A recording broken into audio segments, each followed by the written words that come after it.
they can. Keep the conversation going. Head to Freeze Tallman today in Regina and Fort Capel. When planning your next building project, think Freeze Tallman. Freeze Tallman, let's get you building.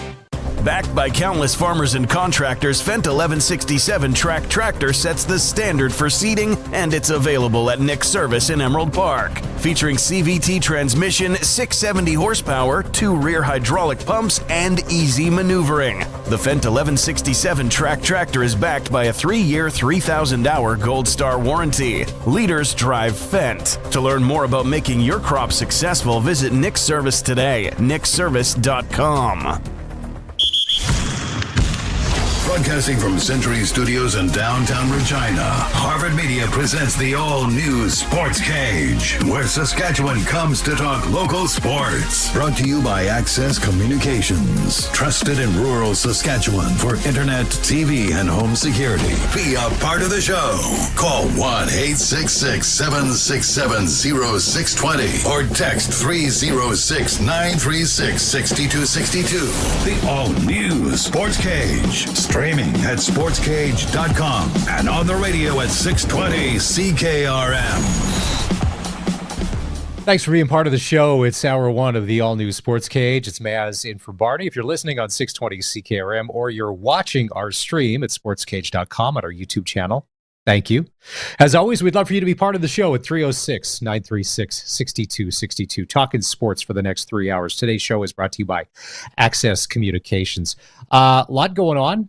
Our first guest will join us in about 15 minutes. It's RJ Broadhead, a Saskatchewan guy. He's been on the show before. He's had a fantastic career when it comes to doing play-by-play of all different sports, from football to hockey. He's most recently been part of the Ticats audio network. And this weekend, he's got himself a good gig. He's going to be calling the AHL All-Star Game in Coachella Valley, which is just outside of Palm Springs. Palm Springs, early February, or Southern Ontario, early February. I think it's a pretty easy decision. It is Thursday. That means Arash Madani will join us, and we'll do press coverage with Glenn Suter. Today, we talk with Suits all about CFL free agency. The tampering window, or the Ed Hervey rule, officially starts on Sunday. If you believe that everybody plays by the rules and doesn't tamper, I believe there's tampering going on at all times, especially when the season stops. It's tampering city. And to talk about the free agents that the Riders have yet to sign, and maybe they won't, and then the big free agents that are out there in the CFL, it'll be interesting to get Glenn's take on what he thinks they should do and how he would spend the money if he was the general manager of the Saskatchewan Roughriders. And speaking of the GM of the Riders, Jeremy O'Day, he had a press conference earlier, and voice of the Riders, Dave Thomas, was able to catch up with Jeremy and find out just a little more about the start of free agency and what potential plans may be. Here's Dave with the GM earlier today. On Sunday, the CFL's negotiation window will open for pending free agent players across the league, so any team can reach out to any player and make a formal offer in the next 7 days before the free agency period officially opens on February 11th.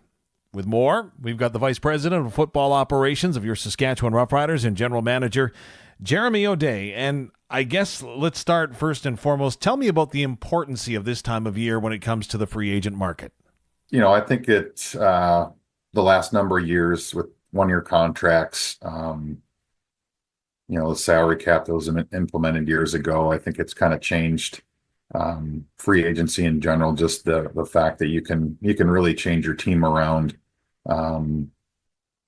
when you go into free agency now. So I think, if you look at some of the other teams, there's, some teams have been very inactive with bringing their own players back, and some of that's just the case that there's a new general manager, a new direction. So, but you can actually, quite drastically change your team within a season in free agency if that's the plan. So, we were very active last year, and as I said before, we've got a lot of those guys still under contract, which is great. But we're also going to do, everything we can to try to improve our team if there's areas that we can, but also within the restrictions of the salary cap that we have to abide by. So yeah, it's important for us this year. It was important to work through our own free agents and get our guys back, which we still continue to do.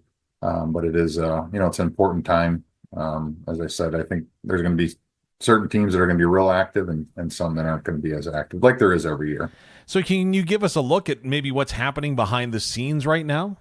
It's a lot of conversations, a lot of tracking, a lot of talking to agents, talking to your own players, your coaching staffs. When someone gets released or someone gets presented to you, it kind of sets off a domino effect of, okay, I have the information now.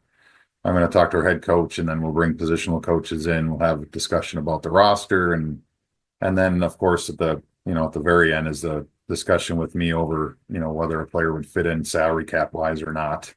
But you have to really just get into the window so you can have open, honest conversations with the agents of what's going on with the player. Have they been offered back? Is it a situation where they just want to see their value, or is it a case where they want a fresh start? So it's a lot of moving parts, and it changes kind of really by the hour when someone signs back somewhere or a different direction is happening. We always kind of shift and pivot. So there's a lot of moving parts. At the end of the season, obviously, we find out who the pending free agents are in each and every team. You've done a masterful job re-signing a number of them already in Riderville. Jeremy O'Day, were you able to re-sign all of the people and players that you targeted? There's probably three different categories. There's some that we've already offered contracts to. I'd say that we still have some offers out there that we're still working on. And then there's some players that we may still offer, kind of yet to be determined. And there's some players that will, we probably won't offer. And when I say that, and that can change as well, because you're going into free agency, and if that player doesn't get the opportunities that they feel that they have, then maybe we have a conversation at the end. So they're all kind of ongoing. I know there's uncertainty for the players that are free agents, but we can't really give them the information until we have all the information in hand. So I guess we're still working through some guys. Hard to tell if we'll get them done before the window or if they'll go into the window. I think last year you saw some of our guys went into the window. We still signed them back as we were in the window. So we'll continue to work on that. But there are some players that just won't be back. Now, a question that I get asked quite a bit is like a player, for example, like Brian Cox Jr. or Marcus Sales, who may be headed towards this free agent window. If they make it that far, is there still an opportunity that you could sign them and have them back next season? It's a great question. Something we deal with regularly. So, usually if a player goes to the window, there could be a number of different reasons. If the player feels like he's going to, have more value than what you offered or what you didn't offer, then he'll go to the window. I think last year we signed a couple of our guys back in the window. But there are some cases, I'm just going to be honest, we kind of have an idea when we're going through it, if the player's going to the window, what the likelihood is of that we would get him back if he goes in the window. So sometimes you pivot even though you've offered, and with the realization that there's probably a chance that he's going to have those conversations and agree with another team. So there's always that risk, but it's an understanding. And then there are some times where we actually just say, hey, go to the window and see what your value is, and then we'll talk after. And sometimes that happens as well. And sometimes you get them back and sometimes you don't. But when you do that, you have to understand that there is a chance that you're going to not get the player back. Now, speaking of signings, you did make a player announcement in signing Shane Ray, of course, a Super Bowl and Grey Cup champion who has spent some time with the Toronto Argonauts and was a first-round selection in the NFL of the Denver Broncos. Can you tell me about the signing and the process that went into bringing him to Saskatchewan? Yeah, we've been tracking Shane for a while. Obviously, he's had a little bit of history in our league. Got bit by the injury bug when he was with Toronto, but I thought every time that he played, he was impactful and, in our league, pass rushers are a premium, and you're always after good pass rushers. As I said, everyone's important, but getting the quarterback is important for us. And so we've kind of tracked him. He actually got an opportunity to go back to the NFL, and when they go back, you can watch their tape and you can evaluate how they looked and where they're at age wise, where they're at their career wise, and then it also obviously helps that Corey coached him in Toronto. So had good conversations with Corey. He's got a close relationship with him, and so we do that often. Reach out to players that are available. Sometimes players that no one's even talking about at times. We'll have conversation with those players, but Shea finally got to the point where he said he'd like to come back to Canada, and so there was a couple of teams that were involved with the negotiation, and so he had a choice to make whether where to go, and he had options, and we're excited that he chose to come. And for some reason he likes Corey. I'm trying to figure out why, but he ended up that was a big factor in his being comfortable coming back, wanting to work with the guy that he has a lot of respect for, and Corey the respect was mutual. So we're excited to have Shane part of the crew.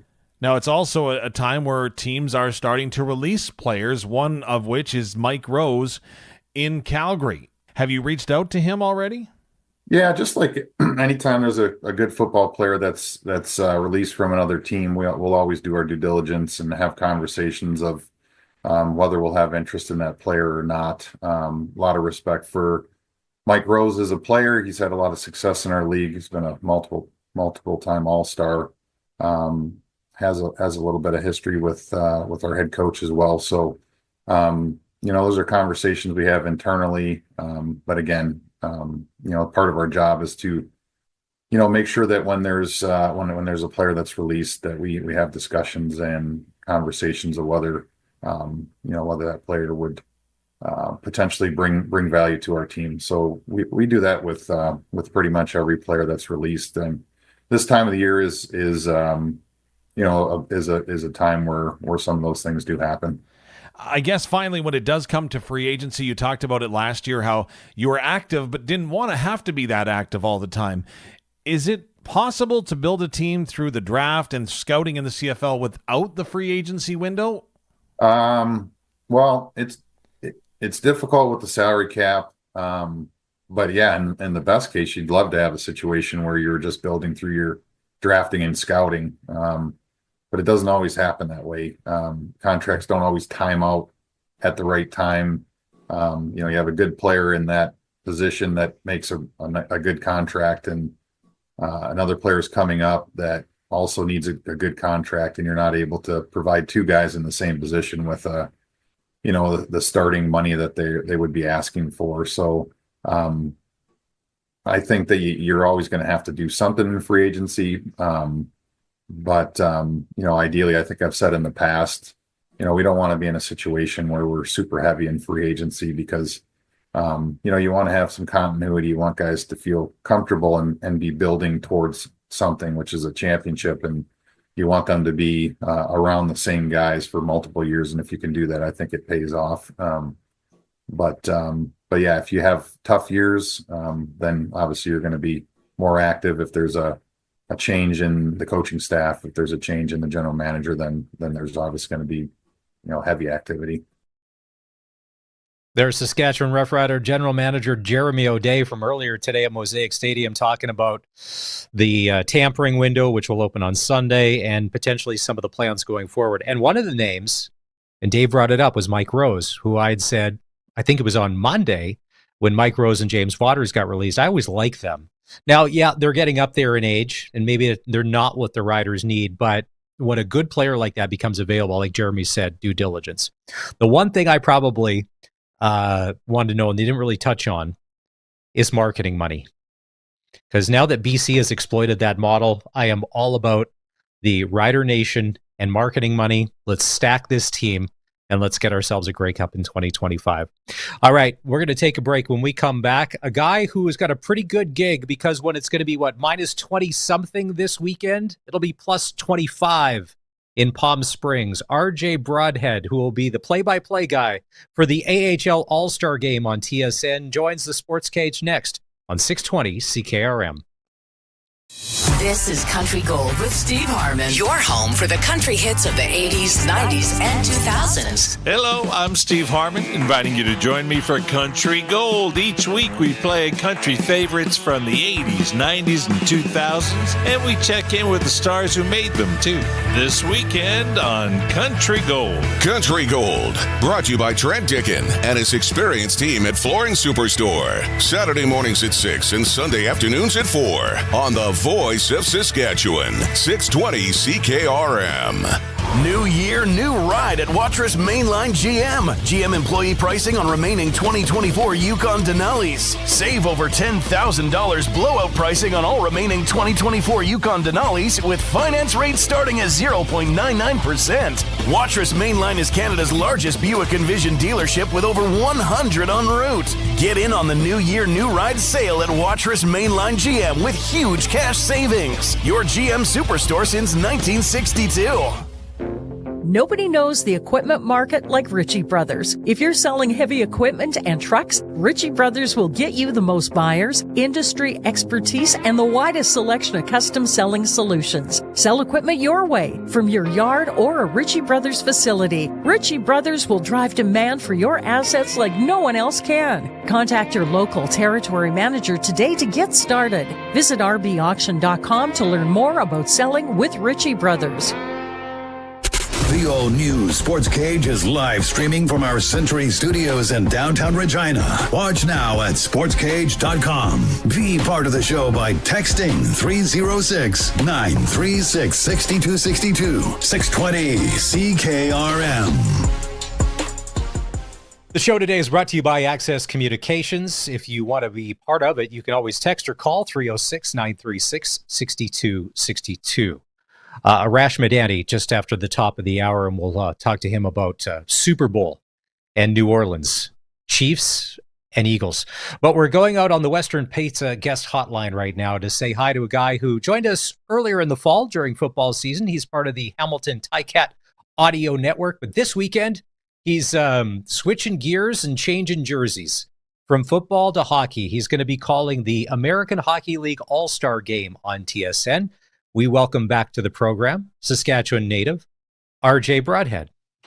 RJ, I don't know who your agent is, but February in Palm Springs as opposed to February in Southern Ontario is a pretty good gig. So was there lobbying involved or did they, tell us the story, how this comes about. Well, first of all, good to be with you. Good to be talking to fine people of Saskatchewan again. You're looking at my agent, so it's me. I don't pay for an agent. I pay myself. Even though that's very Saskatchewan of you. Nice. Yeah, I like that. It is. Yes. Yeah.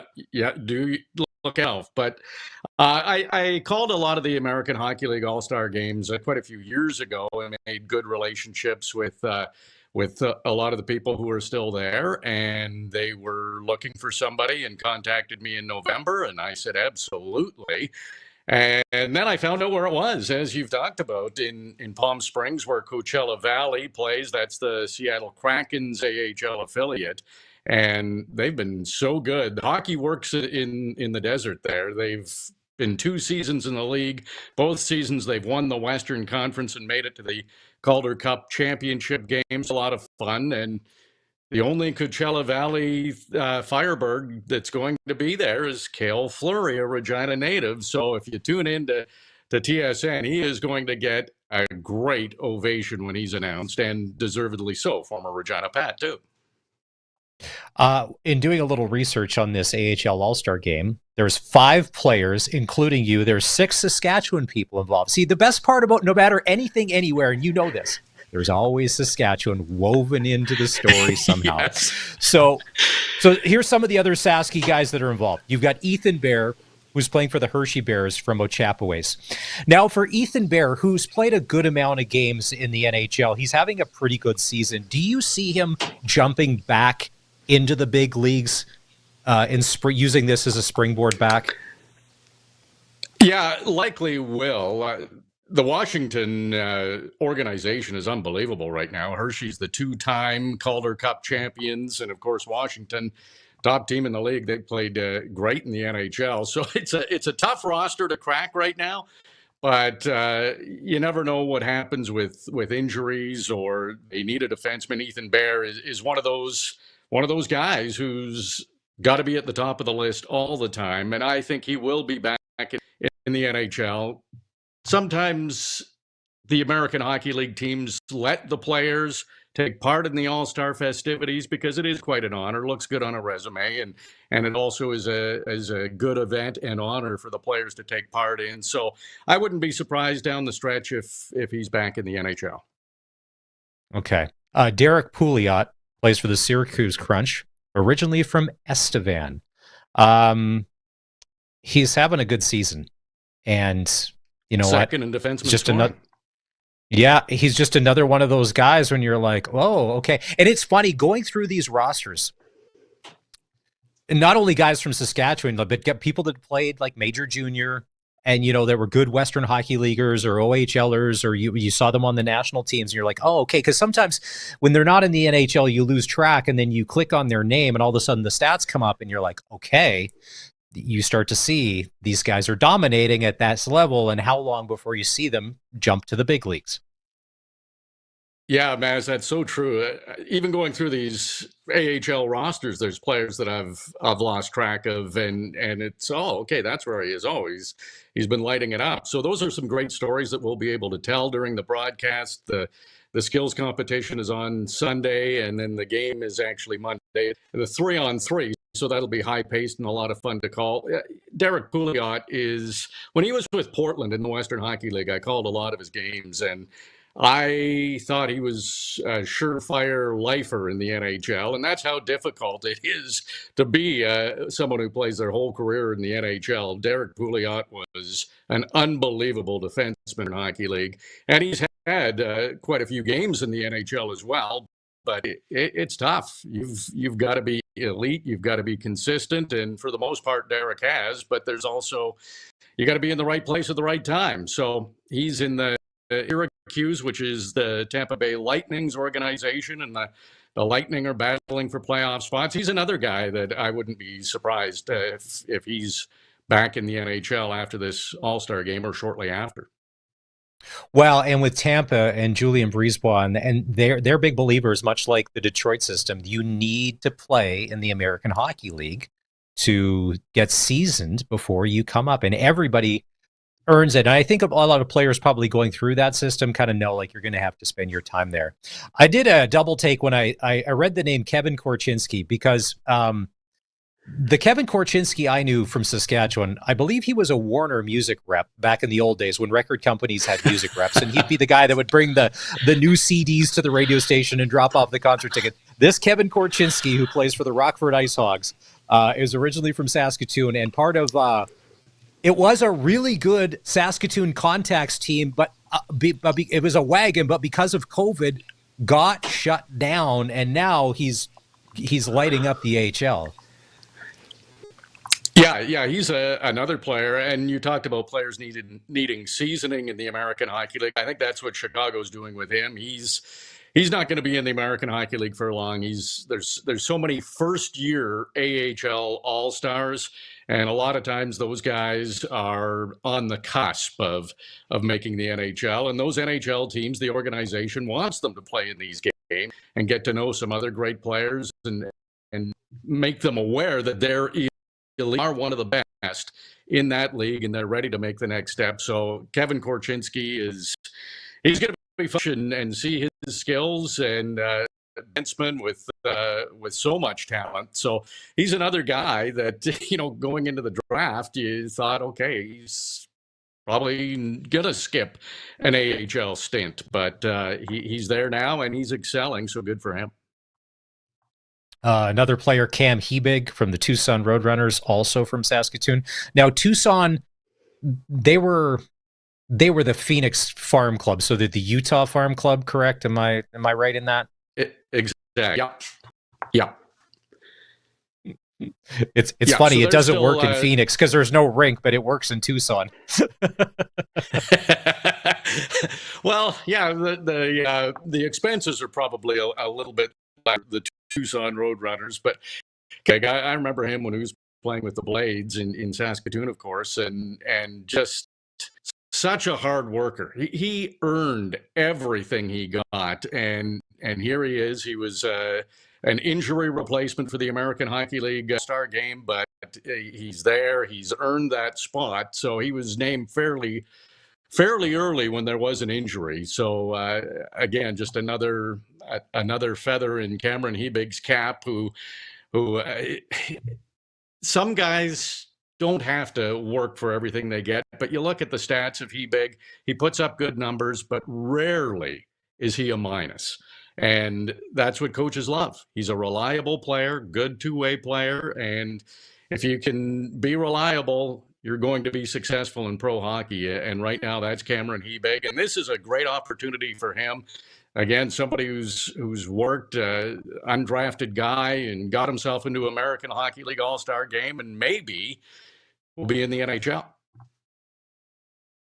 And finally, you mentioned it off the top, Cale Fleury, former Regina Pat from Regina, Coachella Valley Firebirds. So this is kind of like a homecoming, and I'm assuming there's going to be a lot of moms and dads and maybe family there in the rink. This has got to be, you know what, when you are hosting the game and you're going to get a chance to go out and play, this has got to be a big deal. I don't care what anybody says, but somewhere along the way, you're like, all right, I'm juiced. Maybe you don't say that to the outside world, but it's going to be a good Monday. There may be a few jitters. Yeah, absolutely. And the American Hockey League puts on a first class. So this is a pro event equivalent to NHL skills and all-star games. So it's, and you talked about it earlier, it's going to be almost 30 degrees. So friends and family don't mind going to watch in Palm Springs and go to Coachella Valley where the Firebirds play, get a nice little vacation in early February and watch some great hockey. I'm looking forward to catching up with these guys, Cale Fleury, of them, that great Memorial Cup run in 20 for the Pats, just falling to Acadie Bathurst in the Memorial Cup final, but he was so good in that tournament. So got to know a lot of these guys over the years, calling a lot of their games when they were young and being a prospect in junior hockey. So now to see them with families and pros, it'll be great to catch up with a lot of how they're doing and just find out what life has been like for them over the last few years. Now, are you in Palm Springs yet? Not yet. No, I'm still in Ontario right now. It's okay. About -4, maybe -10 with the wind chill. It was a cold snap. It was in the -20s with the wind chill. Hey, Saskatchewan guy, that's nothing. People out here complain, -20 wind chill, big deal. I'm out there in a t-shirt, shorts, so I'm all ready for Coachella Valley. Nice. And the good thing about the Palm Springs airport, it's small, so to get to the rental car counter, it doesn't take all that long. And next thing you know, you zip out and there's an in and out just outside of the airport there, and you're rolling. Maybe you go to the mall or the casino in Cabazon. I don't know. Maybe, you know what? You do what you do. My wife's brother and his wife, they live in Redlands, which is just down the road from Palm Springs. So we've been there. We're a little jealous. I was going. It's going to be great. So I've never been, so I don't mind this tour guide you're giving me right now. So this will be my first trip. You're the expert. So airport, rental car, in and out. What else? Well, here's the thing. Magically, somehow, some way, every flight out of Palm Springs back to Canada leaves late. I don't know why. The plane's sitting there. I don't know why. Oh, no. But, it's a half hour. No. It's 45 minutes. It's an hour. Okay. But that's not the worst. And they don't necessarily have the best food situation at the Palm Springs airport. Like, they don't have a great food court. You know how some airports have a great food court? They don't necessarily. Yes. They don't necessarily have that. But they do have nice weather, and it should be awesome. Let's switch gears, because you're part, like when it's football season, you've been part of the Ticats Audio Network. And last year, one of the most impressive things that I saw, And I'm a bit of a Bo Levi Mitchell fan. I wouldn't have been upset if he would have ended up in Rider Nation wearing green and white when, everybody, the rumors were out there. After Bo Levi got benched last year, and then the injury to Powell, and he went back in to see him take his game to the next level. What was it? I know what it was like on TV. What was that like watching that happen live?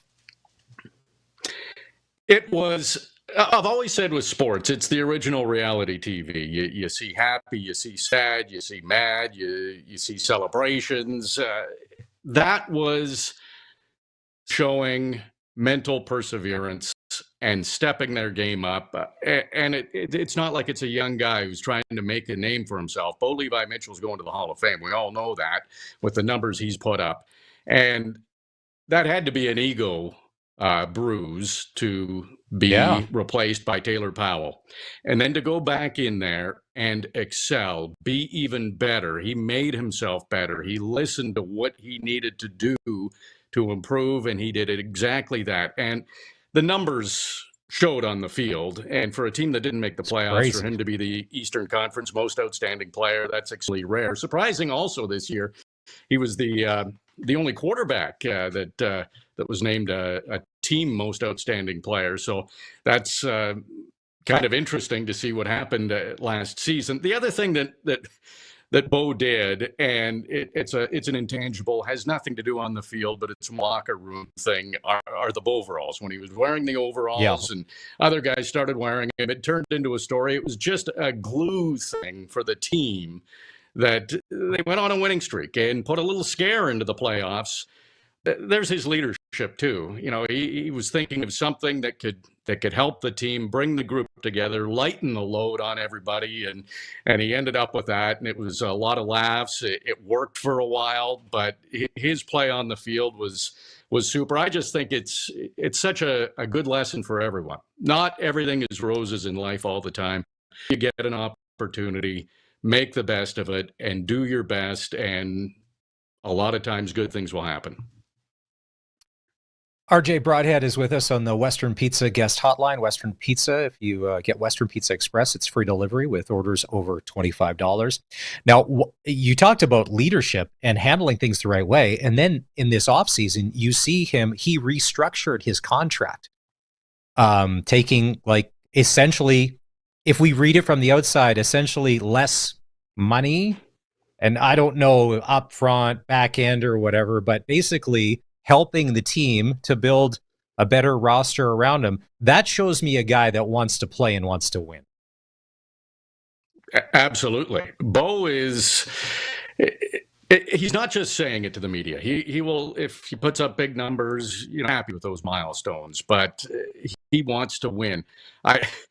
He had a great game. He had 5 touchdowns, tied a career high. And in the post game when we were talking with him, I mentioned to him, hey, you had the 5 touchdowns. He says, no, I had 6. And we paused for a moment, and he threw a pick 6. So he was joking, having some fun in the post game, and that's his sense of humor. But he's very aware that it wasn't perfect, and he's letting everybody know that, hey, I had 5 touchdown passes, but I'm thinking about that one that I shouldn't have thrown that turned into a pick 6. But it was a light moment. It was coming off a win, so it's easier to joke about those things. But yeah, he does want to win, and Tiger Cats are overdue. 1999 is a long time ago. That's a generation ago. There's guys on the team who weren't even born the last time the Tiger Cats won the Grey Cup. So that's the goal going into this year. New general manager, new defensive coordinator, and hey, we'll see what happens.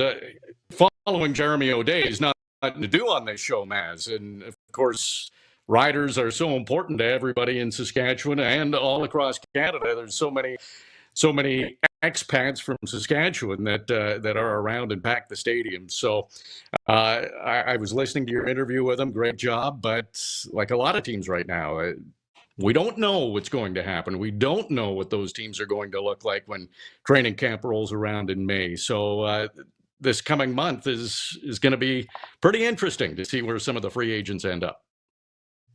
What are the top two needs, like position-wise, that in your opinion, the Ticats need to maybe address in the next week or so? Because like you said, the drought is 1999. They need to get off to a good start to put themselves in a position to be in the playoffs. So what are the two positions you think that they need?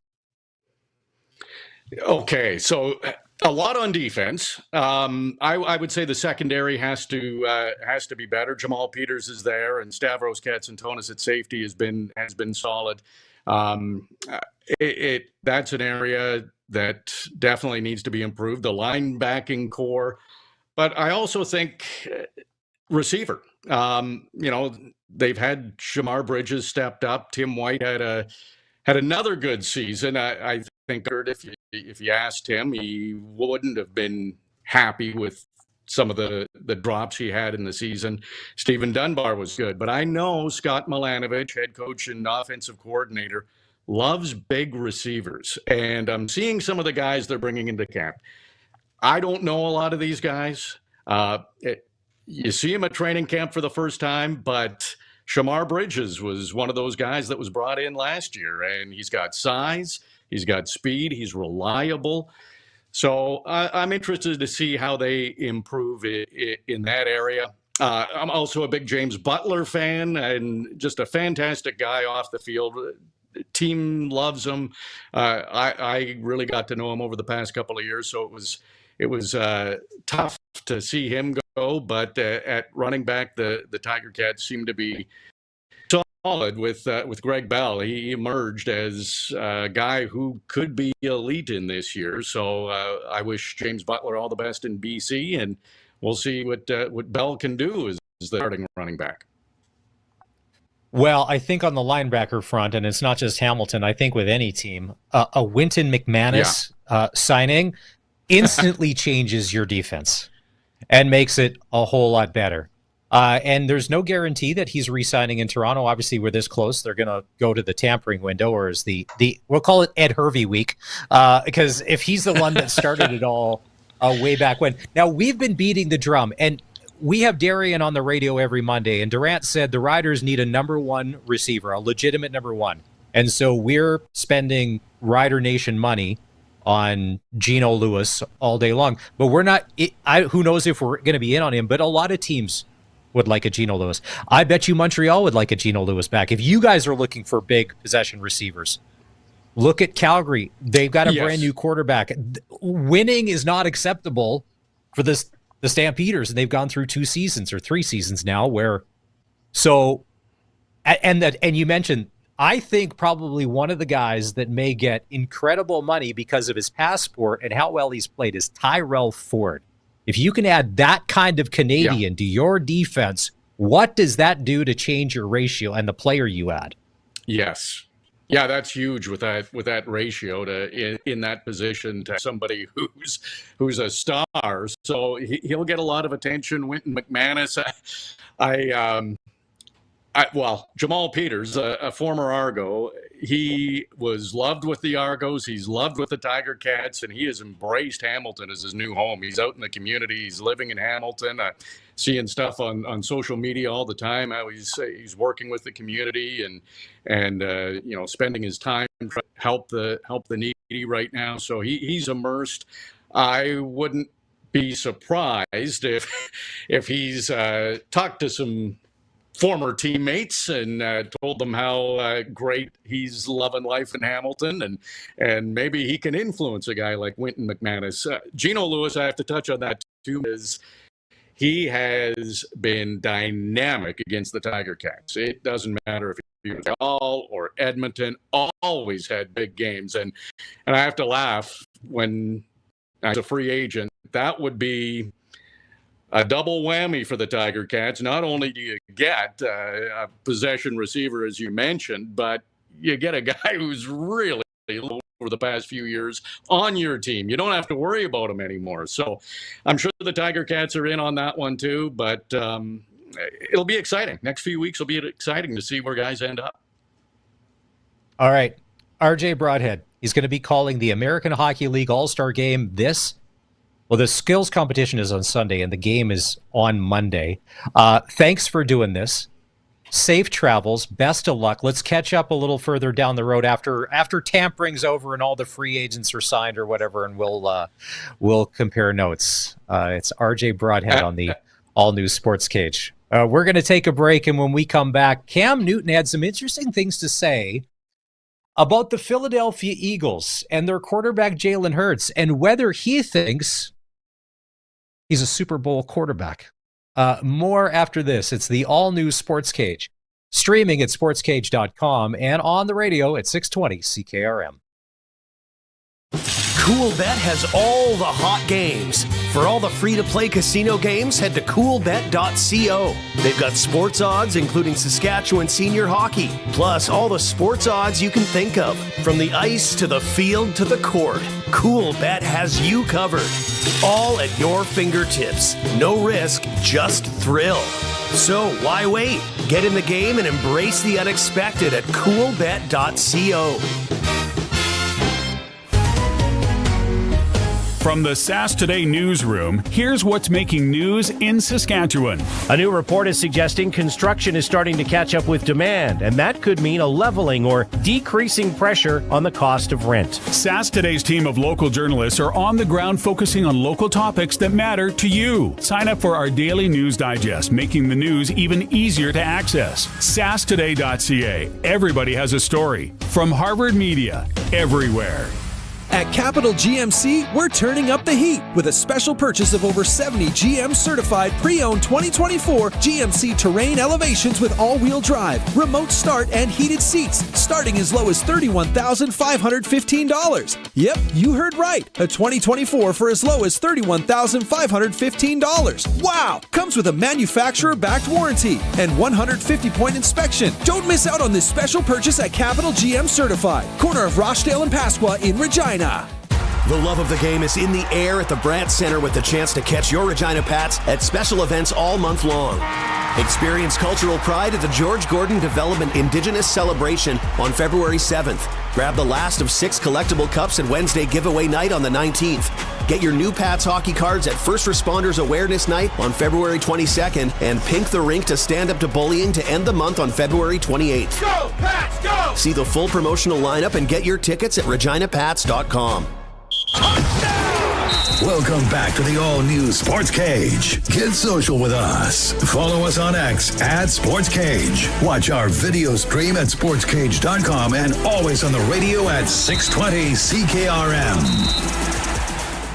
The all-new Sports Cage is brought to you by the Canadian Brew House, and on Thursdays, it's Pasta and Uncorked Thursdays. $11.99 per dish. You can choose from basil chicken penne, Alberta Wagyu ravioli, creamy grilled chicken Alfredo, triple play mac and cheese, barn burner beef stroganoff. Also, garlic knots are $5.99. 50% more wine. You get a 9-ounce glass of wine for the price of a 6-ounce. Or if your bartender really likes you and you tip well, sometimes that just happens anyways if you're sitting at the bar. And $1 off tankards of Bud and Bud Light at the Canadian Brew House. Thanks to RJ Broadhead. He's got a busy weekend ahead of him. He's going to be off to Palm Springs to call the AHL All-Star Game. If you missed any part of that conversation, you can always go back and catch the podcast at sportscage.com, or you can get it on Apple and Spotify. It's kind of weird this week. There's going to be no football. I mean, if you consider the Pro Bowl, I guess, football, but nothing real, as the teams are getting ready for Super Bowl 59 in New Orleans. Kansas City Chiefs looking for the three-peat, taking on the Philadelphia Eagles. And on the NFL Network last night, did you watch the game from 2023?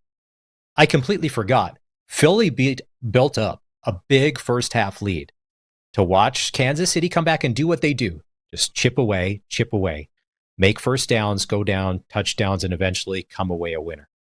Now, Patrick Mahomes was already Patrick Mahomes at the time. Jalen Hurts, that was his first Super Bowl.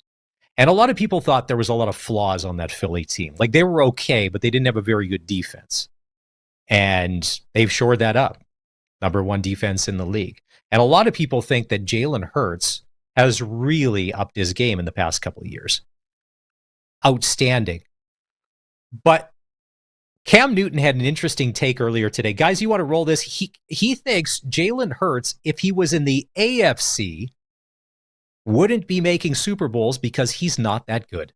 I've been all type of different name callings because of my game-changing, game manager viewpoint. Yeah. All of the game changers are in the AFC. If you put the Philadelphia Eagles or Jalen Hurts in the AFC, would he be able to have gotten to the Super Bowl as many times? Oh, well, I mean, probably not, because Patrick Mahomes would be standing in his way. But NFC, when you see Josh Allen versus Lamar Jackson, that's must-see TV, yes? Yes. When you see Patrick Mahomes versus Josh Allen or Lamar Jackson or even Joe Burrow, that's must-see TV, right? Yes. What's must-see TV in the NFC? He makes a good point. Like the Cowboys, once Dak Prescott went down, and believe me, I'm not a Cowboys apologist. I'm not saying that Dak is always must-see TV, but last year when they were good, okay, I get it. Who else? New Orleans? I mean, Baker Mayfield was good this year. But since it's Tampa and he plays in a smaller market, probably never going to get the run that it deserves. Carolina, awful. Like, who else in the NFC? Giants, awful. Colson, can you think of any quarterbacks in the NFC to prove that point of what's a great NFC? Like, you can't, like, Sam Darnold had a good season, but Sam Darnold was never in this conversation until maybe this year. And even now, after watching those final couple of games, I'm just trying to think, like, who are the other big names? What am I missing? Yeah. I'm struggling to come up with some other names there. Like, all of them are either one-offs, if you will. So, like you were saying, Vikings quarterback there, I can't even remember his name. Kirk Cousins didn't have a great year in Atlanta. He just didn't.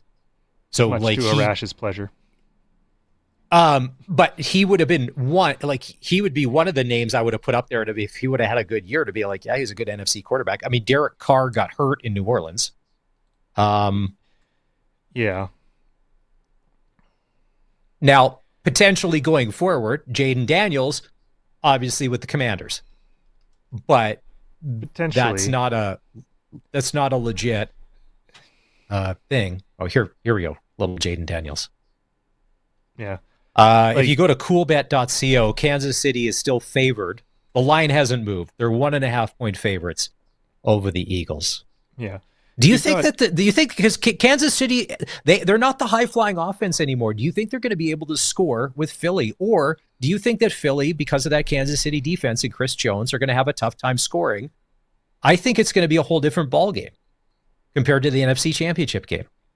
I think it's going to be a lot more defense-focused than people are expecting. The big difference, and this was what people were saying going into the Eagles and Commanders game, was you have to stop Saquon, right? If he breaks off for a 60-yard touchdown, that puts you on the back foot, that puts you behind. It's still the Chiefs. So I think, like you were saying, the last time they played, Eagles had a big lead. I don't think that's enough to stop the Chiefs. You have to put your foot down on the gas the whole time if you're the Eagles. And that's the only way I can really see them winning. If it's a close game, you can't count on Patrick Mahomes or the refs, according to some people. Did I send you guys the Patrick Mahomes refs in the hot tub picture? No? Curtis is shaking his head. Okay, well, it was floating around today. Once again, I love the internet, man. My wife's like, get off your phone. You're setting a bad example for the kids, but there's just so much good stuff out there right now. There's political stuff. There's sports stuff. I will, when we take our next break before Rash comes out, I will send you the picture of Patrick Mahomes in the hot tub with the referees. It's good. It's a nice photo. But here's the thing, like you had said, there's no panic in those Chiefs. Yes, Curtis. Nothing much. I was just thinking that shaking my head is riveting radio, but yeah, you gotta, you guys. I'll figure it out eventually. Actually, but yeah, I don't know. Chiefs are going to do it. I already called it a couple months ago, so it's already wrapped up with a nice little bow on it. Sorry, Saquon. I mean, Just how it be. I honestly don't know, like Colson, to your point, how many points Philly would have to score to jump out so far ahead that it was insurmountable for the Chiefs to come back, because they seem to be, although they didn't score like they did this past season, the years past, the games never got out of hand. It was always relatively close, and they don't panic. They don't panic, and they don't, like, look at last game. Jason Kelce did nothing basically all game until that quarterback sweep for the touchdown where he threw a block. And if you can be okay with Jason Kelce doing nothing for most of the game and you can still come out and win, you Jason probably have a Travis? solid game plan. Did I say Jason? Travis Kelce. Sorry. Yeah. Travis All good. Kelce. Sorry. I mentioned the Kelce that I liked. Okay, because I like Jason. That's fair. I thought like you him. had I like said the his wrong demeanor. one, but then you said throwing a block, and I was like, well, now I'm even less sure. But Because yeah. if you watch their podcast, he said he's cheering for his brother and the Eagles. city of Philadelphia. Yeah. And the Eagles. Not that he's cheering for his brother and then Philadelphia, because obviously he played there forever. The ties run deep. The fans, the related, all of that. So he's cheering for his blood and the city of Philly. Yeah. Like, if they win, does the bench press guy or guys, I'm assuming it's more than one person, do they get a spot in the Super Bowl parade? Like, would they be up on a bus, some one of those party buses, like benching as they're driving down the streets of Philly? I feel like they have to be. They do. Like, that's been part of the karma. And that's like what's you the said, name that's of that part movie? That's part of the That's whole part of the spectacle of it shtick. now. Yeah. What's the name of that movie that Bradley Cooper is in with Robert De Niro, where their whole family, they're Philadelphia Eagles fans. Jennifer Lawrence is in it. It's a really good movie.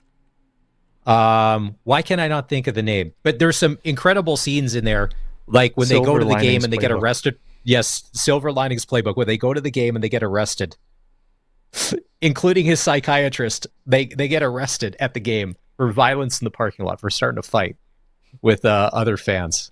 That was a good movie.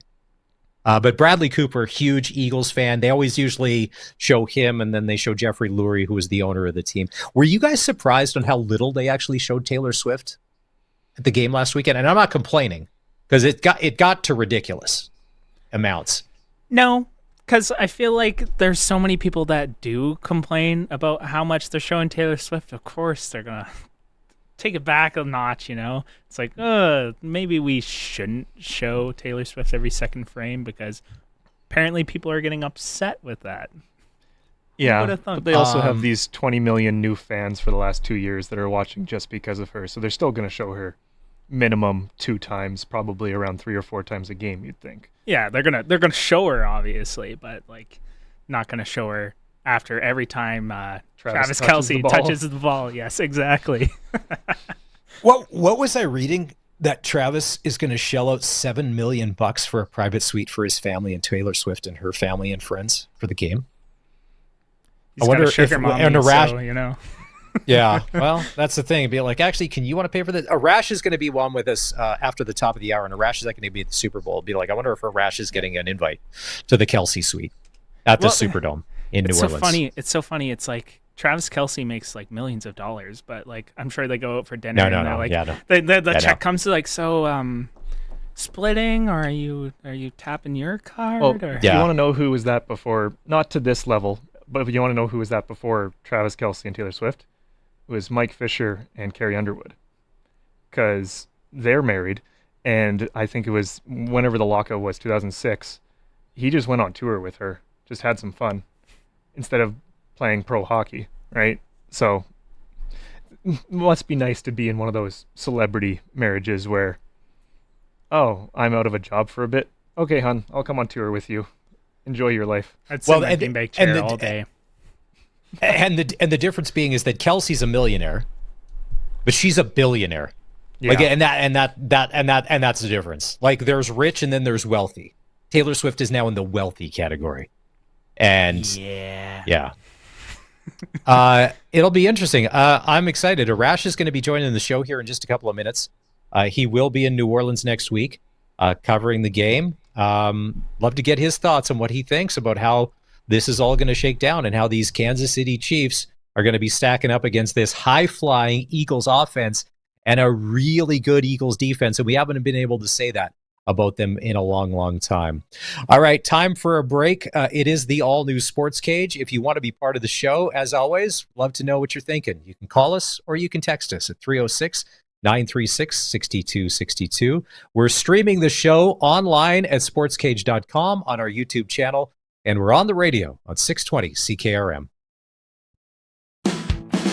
This is 620 CKRM Regina, the voice of Saskatchewan, a Harvard media station, streaming everywhere at 620ckrm.com. It's 4 o'clock. Good afternoon. It's partly cloudy and it's -3 in Regina. I'm Corey Atkinson from the Harvard Media News Center with 620 CKRM News. Saskatchewan RCMP officers seized 8 kilograms of fentanyl during a traffic stop on Wednesday near Swift Current. Officers searched the vehicle and found the drugs concealed under the spare tire. Police arrested 2 people and charged them with drug trafficking and possession for the purpose of trafficking. Officials stated that the seizure likely prevented millions of dangerous doses from reaching communities. Additional units, including Saskatchewan Highway Patrol and Swift Current RCMP, supported the investigation. Authorities remain vigilant in monitoring illicit drug transport across provincial borders. Saskatchewan has released the 2024 Domestic Violence Death Review, highlighting key recommendations to reduce domestic violence and related deaths. The review analyzed 31 domestic homicide cases with an in-depth look at 11. Findings show that rural homicide rates are more than double urban rates, with women disproportionately victimized. 6 recommendations focus on education, intervention, victim support, rural services, and policy changes. The government promises to act on these findings to prevent violence. A memorial created by families honors victims and offers hope for change. Resources for those at risk are available at sk.211.ca/abuse. Federal Health Minister Mark Holland says he's hoping to sign pharmacare deals with the provinces and territories in the coming days. The first phase of the program would cover the cost of birth control and diabetes medications. Holland says there's a lot going on in the world that's taking the government's attention, but health must be a priority. There is such a compelling case to get this done, but it's important that we do it right and we do it collaboratively with provinces. We're going to have these deals very, very soon. When that happens, then we'll be able to show exactly when those drugs are flowing. But we're moving as fast as we possibly can. Holland previously said he wanted to have deals signed by April, but so far only BC has signed a memorandum of understanding. Some 67 people, including 3 soldiers and more than a dozen figure skaters, were killed after a collision between an American Airlines passenger jet and an Army helicopter at Ronald Reagan Washington National Airport near Washington, D.C. The plane was carrying 60 passengers and 4 crew members at the time of the crash. At a news conference, former Olympic skater Nancy Kerrigan says she doesn't know how to process what happened. I feel for the athletes, the skaters, their families, but anyone that was on that plane, not just the skaters, because it's just such a tragic event. There was no immediate word on the cause of the collision, but officials said flight conditions were clear as the jet arrived from Wichita, Kansas. And a former Indigenous Liberal Member of Parliament has been named the Canadian Armed Forces' first Indigenous Knowledge Keeper. Robert Falcon-Willett has served 29 years with the military. He is set to be promoted to captain in a special ceremony tonight. Willett says that there were times in his military career that he was harassed for being Cree, so this new position is a step towards reconciliation. People are much more accepting. I've seen a huge change in the military over 29 years. There's still a lot of work to be done, and there's a lot of work to be done working with communities talking about this. Willett is currently an Associate Professor of Education at the University of Ottawa. That's your 620 CKRM News. Read more stories from around your community and around the province at sasktoday.ca and 620ckrm.com. Your weather is next. Did you know that February 11th is 211 Day? It's a day to raise awareness of this valuable service that connects people to community programs, social services, government supports, and more. 211 is answered by a real person who is trained to find the support you need. Life can be hard. Finding help can be easy. You're not alone. Help starts with 211 for all of life's challenges. Just dial 211 or visit sk.211.ca. Help starts here. Nobody knows the equipment market like Ritchie Brothers. If you're selling heavy equipment and trucks, Ritchie Brothers will get you the most buyers, industry expertise, and the widest selection of custom selling solutions. Sell equipment your way from your yard or a Ritchie Brothers facility. Ritchie Brothers will drive demand for your assets like no one else can. Contact your local territory manager today to get started. Visit rbauction.com to learn more about selling with Ritchie Brothers. And now your 620 CKRM precision weather forecast for Linex Regina. Serious protection, killer looks, 1865 McCarra Street. Tonight, mostly cloudy with a low of -14. Tomorrow, cloudy with some snow late, about 2 to 3 centimeters, and a high of -12. And then on Saturday, windy and flurries, a high of -5. At this hour in Moose Jaw, it's partly cloudy. Winds are from the northwest at 5, and it's -1. Regina is also partly cloudy with winds from the northwest at 5, and it's -3.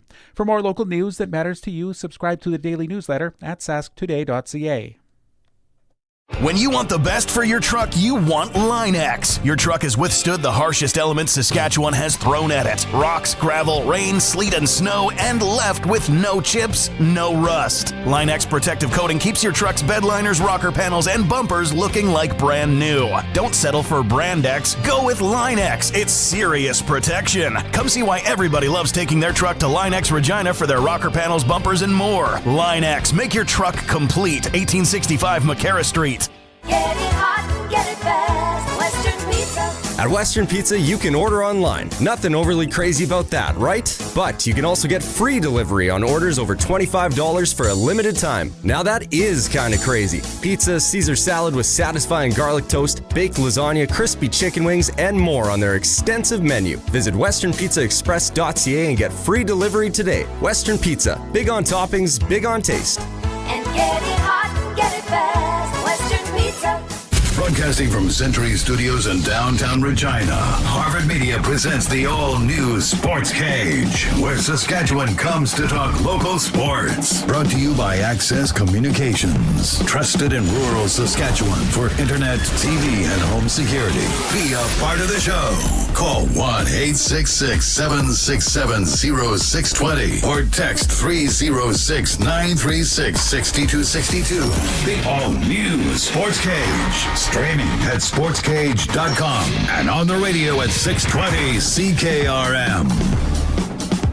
It's hour 2 of the show. Welcome in. It's Maz filling in for Barney. He'll be back tomorrow. Some Saskatchewan Midget AAA action tonight. Maddox Schultz, the leading scorer in the AAA Hockey League, and his Pat Canadians are in Saskatoon to take on the Blazers.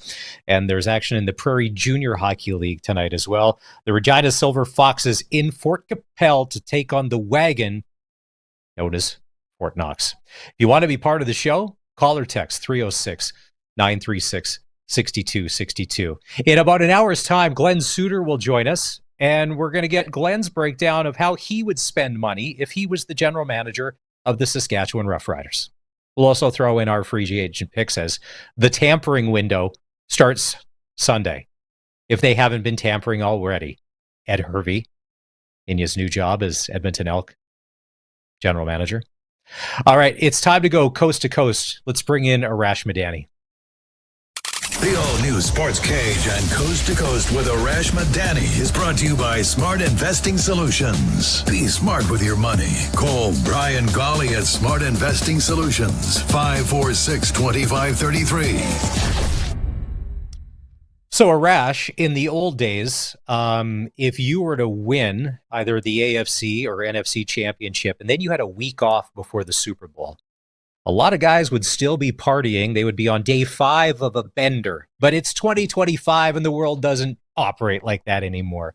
What do teams do now in the week in between before this lead up, before they're going to head off to New Orleans? Well, Maz, it's funny because yesterday and today are probably the 2 heaviest days of installs, game plans, all those kinds of things for the teams in the Super Bowl. You know, you win Sunday, Monday and Tuesday is a lot of the tickets, logistics, family travel. How is all this going to work with the hotels, et cetera? Plus, you got to get your treatment. You're probably banged up. Not just from the game before, but from the season. But yesterday and today are 2 of the real heavy days, even tomorrow, because once you get to the Super Bowl site, it's just an altogether different vibe. Right now, you're still in your team facility. You still have all of your, resources that you're able to use. And I think all of that is so important for a team because they're getting a lot of what matters football wise done now because a lot of hoopla takes over next week. I don't think a lot of fans realize for a football team to travel anywhere, it is a quite the operation. It is a road show of, we see players and coaches, training staff, medical staff, equipment, all the front office and all of that. Now you get to see all of this. So basically you have to transport a small football city, they both do, to go and do that. So how do you start to block all that out? Because it's also party time in New Orleans where people are there to have a good time and probably maybe go to the football game on Sunday. Yeah, so if you're, say, Kansas City, or, it doesn't matter, Kansas City or Philly, I'm assuming the Eagles are just going to take over the Saints facility, the Saints practice facility, their building, their film room, their treatment room, etc. You got to get all of your stuff over there. The other team will probably set up shop at Tulane University, where the college team is. So it's not just that you're getting players and coaches over there to do all, you have to move your entire operation there. So what does that mean? Okay, so you arrive on Sunday. Both teams will have an advanced staff that has already set up shop in New Orleans so that when the players and coaches touch down, everything's already ready to go. Everything is all systems from film, equipment, training staff. Monday is kind of a chill day for the teams, and then Monday night, each team has to do a media night. Now, for coaches, this is getting out of their routine. They're used to having meetings on Monday to get ready for Tuesday. So there are a lot more obligations that you have throughout the week, which is why yesterday, today, tomorrow are so important to get everything in. During a Super Bowl week, Wednesday is the main day of practice. And then Thursday, Friday, the coaches are backing their guys off. Stay off your feet, less running around, be as fresh as possible. Because the other thing, Maz, you can't do is you can't just overemphasize the same things over and over again, because then the message gets stale and the urgency gets a little less. And what's wild about Super Bowl week is sometimes teams, say the Patriots, they added that goal line 3-corner look after their Friday practice in Arizona. Their practice week was done. Then they added the look and they just walked it through in the hotel, and Malcolm Butler ends up making the interception. So it's just so interesting to see how it all unfolds depending on how each team wants to approach it. You're covering the game next week. You will be in New Orleans. How many Super Bowls is this for you? And do you remember your first one? I remember the first one. That was in Dallas. It was Green Bay against Pittsburgh. How fitting for a lifelong Vikings fan to watch Green Bay win a Super Bowl. I remember a few things about that week. There was a snow, hail, ice storm in Dallas. The Dallas Metroplex has a population of 6 million people, and they had 2 snowplows for the entire city. I remember that. I remember Clay Matthews making an incredible play late in the game. Graham Harrell, a former Saskatchewan third-string quarterback, I think. Backup quarterback. Graham was a third-string quarterback of the Packers that year. I've done a bunch. The most memorable one for me was being 20, 30 feet away from Malcolm Butler making that play.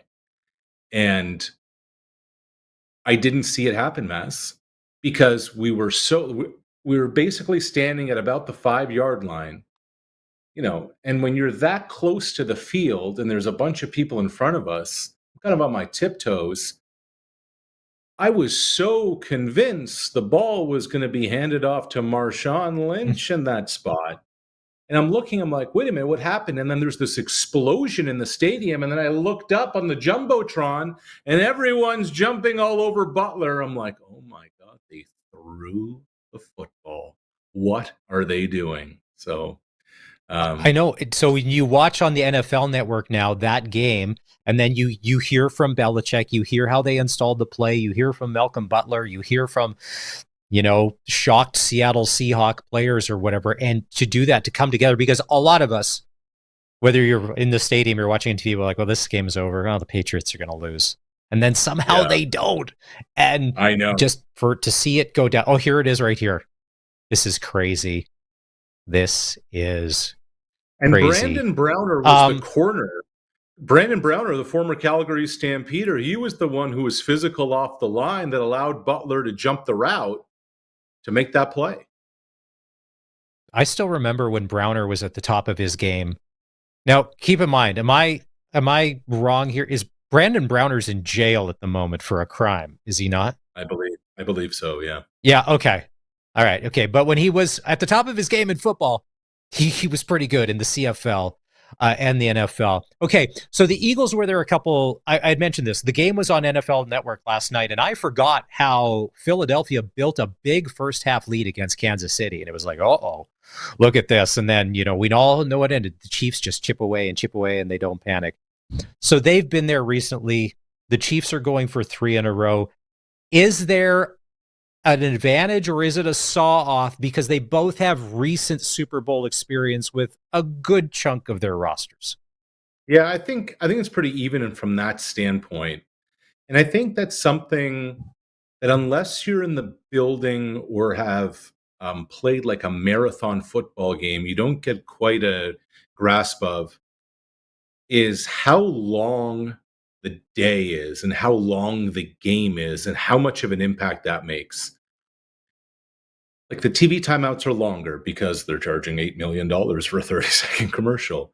The halftime is longer because it's a featured act. Everything is delayed. And so guys by the fourth quarter are winded. There's a lot more cramping. There's a lot more exhaustion. To me, the depth of your roster is actually going to be important in this football game. Kid like Sidney Brown from London, Ontario, playing safety for Philadelphia could end up making a play in this game that's going to be significant because you're going to need everybody on your roster. We talk again, I don't want to wear out Malcolm Butler here. Malcolm Butler didn't start that Super Bowl. They didn't bring him in until halftime of that game. He was only on the field in that situation because they went 3 corners. So it's the understanding that, okay, the first quarter is the first quarter and the first half is the first half, but how do I manage my body? How do I manage the whole emotion of it? How do I make sure that I keep my gas tank as not full, but not depleted when it comes down to the biggest moments of the football game? So here we are 9 days out from the big game. What's the bigger storyline right now? Mahomes going for 3 or Saquon Barkley trying to get that first after such a dominating first season in Philly? I think overall the biggest story is Mahomes going for the three-peat, Kansas City going for the three-peat. And if Mahomes does it, he is on a trajectory to put himself vaulting past Tom Brady. If Patrick wins his 4th, getting to his 6th, wow. But to me, Maz, the football story here is how Saquon Barkley and Derrick Henry this year have altogether changed the narrative and conversation around the running back. Like 2 years ago, they're important dime again. a dozen. Anybody could be a running back. You just plug anybody in. It doesn't matter. The position's irrelevant, et cetera, et cetera. Saquon Barkley is in the MVP conversation. Saquon Barkley took a team that went into absolute meltdown mode last year and has vaulted them here. His home run runs are just incredible. And to me, he has changed now how organizations are going to have to manage this position. At $12 million, that's what a safety makes. An offensive guard is making $21 million this year.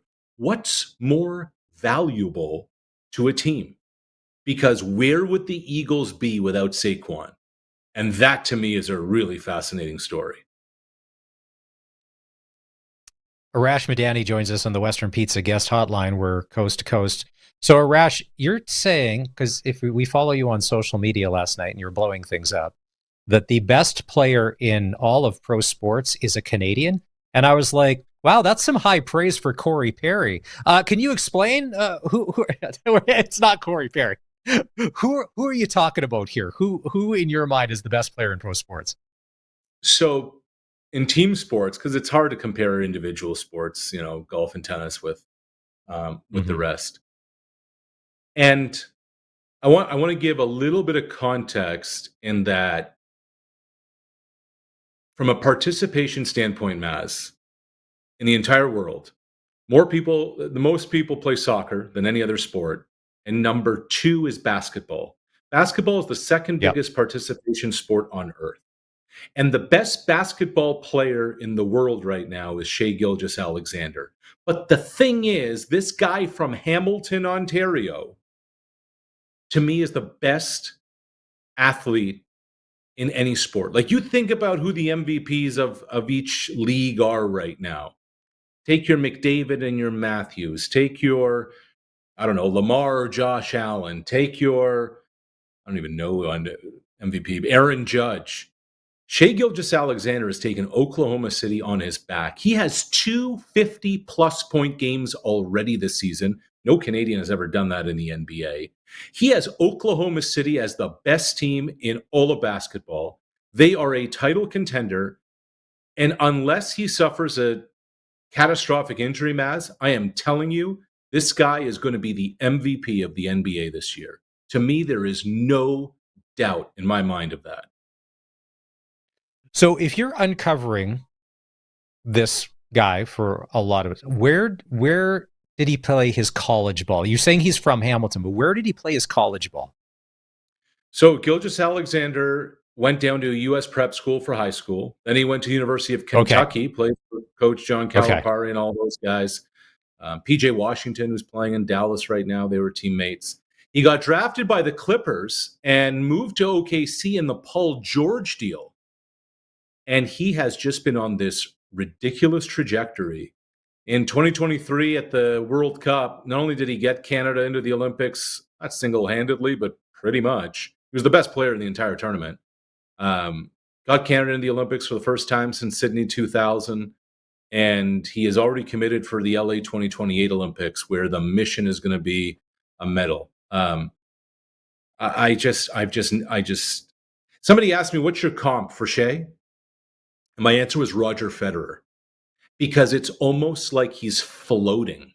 There's very little impact on the ground. He's able to stop and start effortlessly. He's able to just completely change the dynamic of the game. The athleticism is off the charts. His basketball IQ is off the charts. His mom, Maz, actually competed as a track athlete at the 92 Barcelona Olympics. So there's some pretty good athletic genes in the Gilgeous-Alexander family. Some good lineage there. All right. Yeah. Before it had a name, it's been going on forever. You worked in the CFL. You were part of this. I say that it's never stopped. It happened. It goes on all season.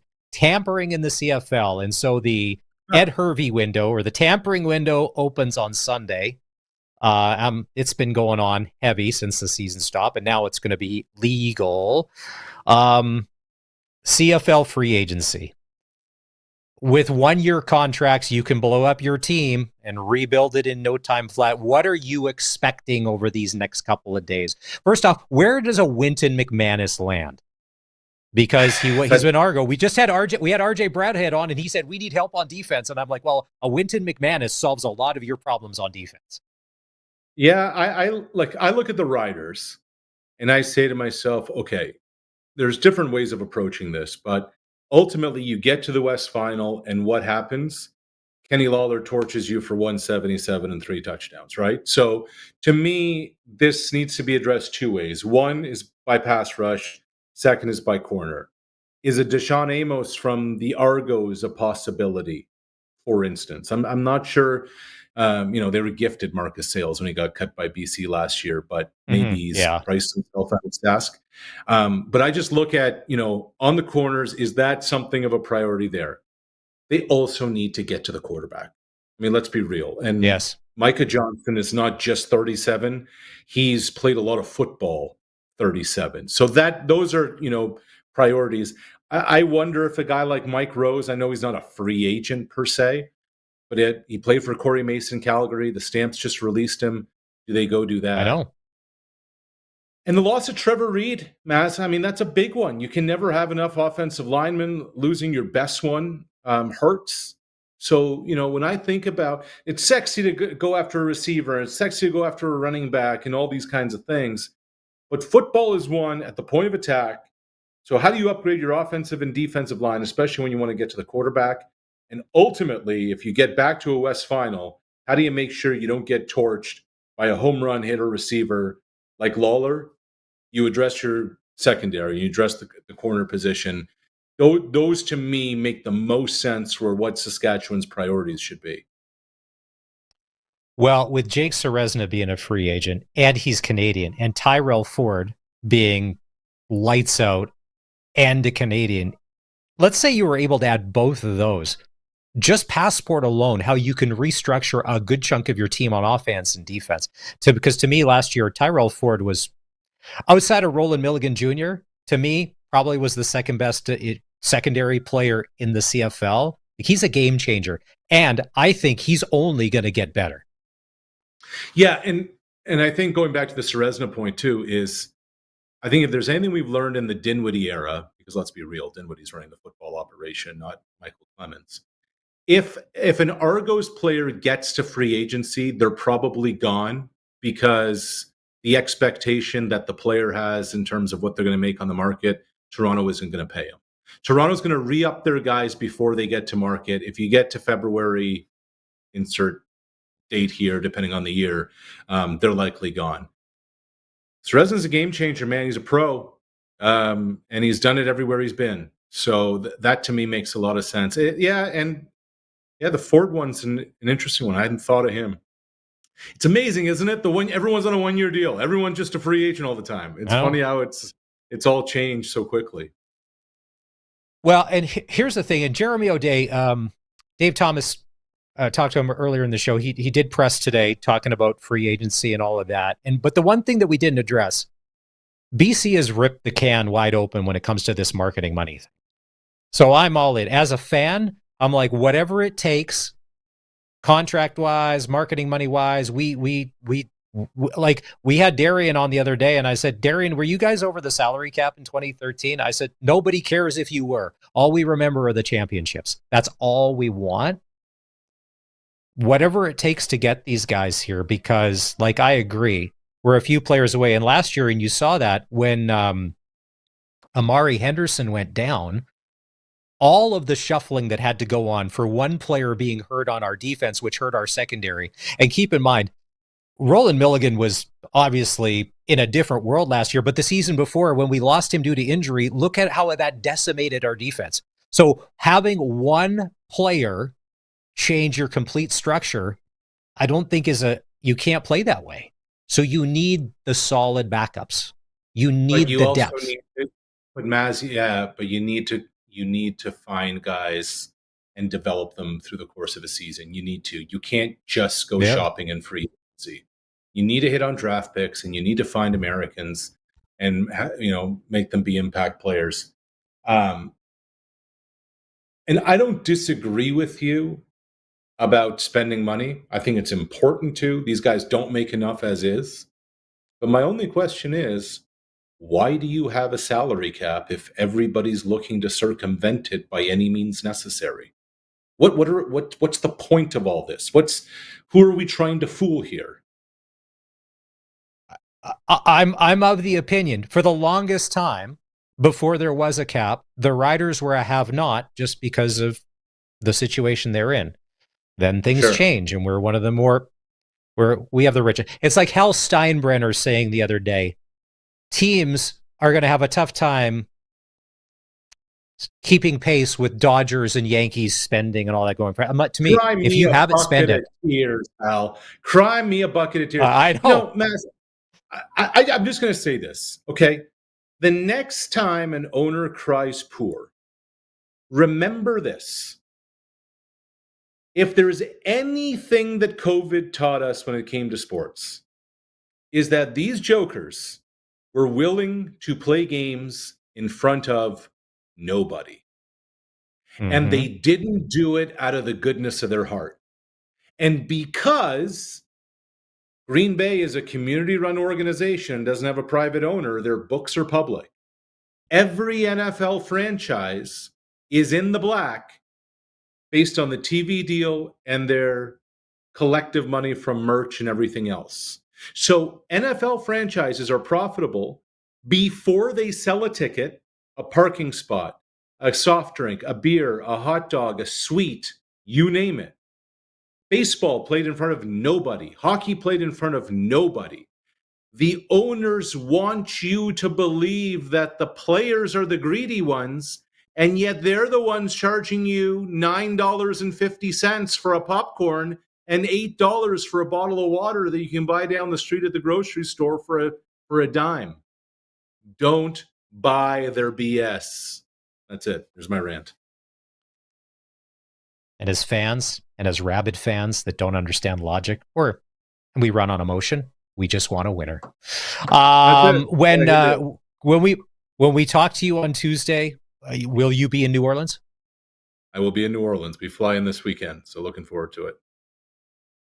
Alrighty. It's Arash Madani, coast to coast. Safe travels, my friend. We will catch up with you next week. Arash is going to be covering the Super Bowl next week between the Eagles and the Chiefs. And as we mentioned earlier, the Chiefs are still 1.5-point favorites, according to CoolBet. All right, we're going to take a break and come back. When we do, time to talk a little NHL. The captains have been named for the Four Nations Cup. Do you think you know who they are? If you were to take a guess, and then maybe this is an easy one, who do you think should be captaining Team Canada? It's not hard. What about the Americans, the Swedes, and the Finns? We'll dive into that more next. It is the all-new Sportscage streaming. If you're watching on our YouTube channel, thanks. Give us a like and a subscribe. We appreciate that. Try to grow those numbers. Everybody's trying to look to grow numbers wherever they are. And if you're listening on the radio on 620 CKRM, we appreciate it. We'll be back after this. 620 CKRM is your home to country's greatest hits and the 90s at 9. 1 full hour featuring the biggest hits of the 90s. Garth, Reba, Alan, Shania, George, and so much more. No cassette tape or CDs required, and 90s mullets are optional. 90s at 9 for the town of Wolseley and the voice of Saskatchewan. 620 CKRM. Backed by countless farmers and contractors, Fendt 1167 track tractor sets the standard for seeding, and it's available at Nick's Service in Emerald Park. Featuring CVT transmission, 670 horsepower, 2 rear hydraulic pumps, and easy maneuvering. The Fendt 1167 track tractor is backed by a 3-year, 3,000-hour Gold Star warranty. Leaders drive Fendt. To learn more about making your crop successful, visit Nick's Service today, nickservice.com. Olympic Buildings is looking for post-frame building crews to construct their post-frame buildings. This can be from any part of the province, and they'll pay better than industry average. To talk about getting your company to construct their buildings, visit olympic-buildings.ca. Another busy week here at 2sauctioneers.ca, online auction house in Indian Head. Sales every week. Lots of antiques and collectibles coming up right now. We're working on a big tool sale for the middle of February. It's going to include snow blowers, dump trailers, new and used shop tools, and much, much more. Our spring equipment sales fastly approaching at the end of April. If you want to get something into that one, now will be the time to contact us and make arrangements. Easy to bid, easy to register. 2sauctioneers.ca, online auction house in Indian Head. Sask Lotteries has 50 years of winning behind us. And you know what that means? Lots of winning numbers. Numbers like over 1,200 organizations funded and 12,000 plus groups supported. $6 million given away annually in community grants. And the winningest number of all? $1.4 billion given back to the people of Saskatchewan through sport, culture, and recreation. And we're just getting started. Help us grow the next 50. Learn more at sasklotteries.ca. Right now at Real Canadian Superstore, get member-only pricing on PC frozen fruit, 300 to 600 grams for only $3.88. Plus, look in your PC Optimum app for deals like beef short ribs at $8.99 a pound. Hurry, PC Optimum More Days ends Wednesday. The all-new Sports Cage continues. You can watch our live stream at sportscage.com and always on the radio. Saskatchewan's voice for local sports, 620 CKRM.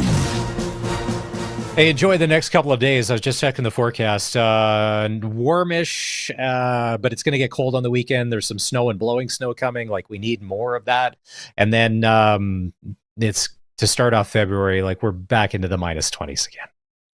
And then hopefully, if December and January were unusually cruel, cold, and snowy, could we have a nice February where it's kind of above, just starts melting away?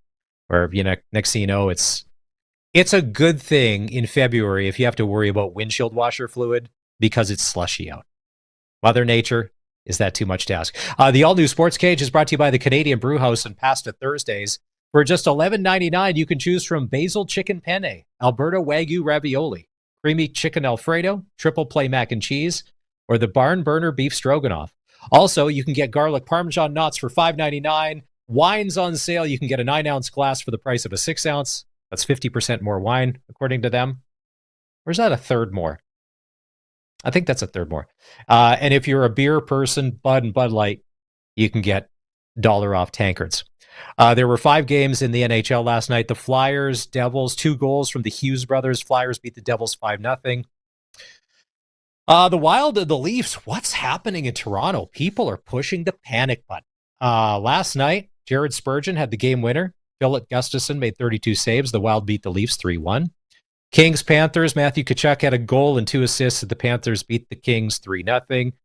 Canucks and Predators. Linus Karlsson scored his first NHL goal, and the Canucks beat the Preds 3-1. And I want to rewind a couple of days. Let's go back a couple of days. Coulson, with everything going on with JT Miller and Elias Pettersson, and either they're going to be traded, not traded, getting out of there, what does that say about JT Miller as a man and as a team guy when he fights Braden Shen the other night in St. Louis? Because there's a lot of guys to be like, listen, if I'm getting traded out of here, last thing I'm doing is fighting a legitimate... Shen, for his weight, is a tough guy in the NHL. And there were some bombs thrown there. So, JT Miller, you got some, you know what? Because you're a man's man for doing that. Yeah, or maybe he just got really angry. Didn't think about it, wanted to fight him. I don't know. We weren't there on the ice. Yeah, it's definitely saying something given the circumstances they're in that he's going out of his way to land some punches, maybe hype his team up a bit. So, yeah. But then you see later on in the game where one of the Canuck players, I don't know, it's a late hit by one of the Predators, and Elias Pettersson, who he just skates by and does nothing. He doesn't stick up for his teammate. That's the guy you get rid of. You don't get rid of a guy, JT Miller, because Miller, I mean, he's got, to me, and I'm like, Vancouver, and if they end up trading both, you guys are so dumb. There's a reason why you've never won a Stanley Cup, because ride this out. You don't trade the guy that's all heart and a heart and soul of your team. You ask any of his former teammates, he's a great guy. And for whatever reason, and what was it he was asked there? He was asked about the Jim Rutherford. Like, Rutherford's basically throwing his hands in the air and say, well, I can't solve it. Well, you're the general manager. Like, why can't you get them into a room to be like, what is up?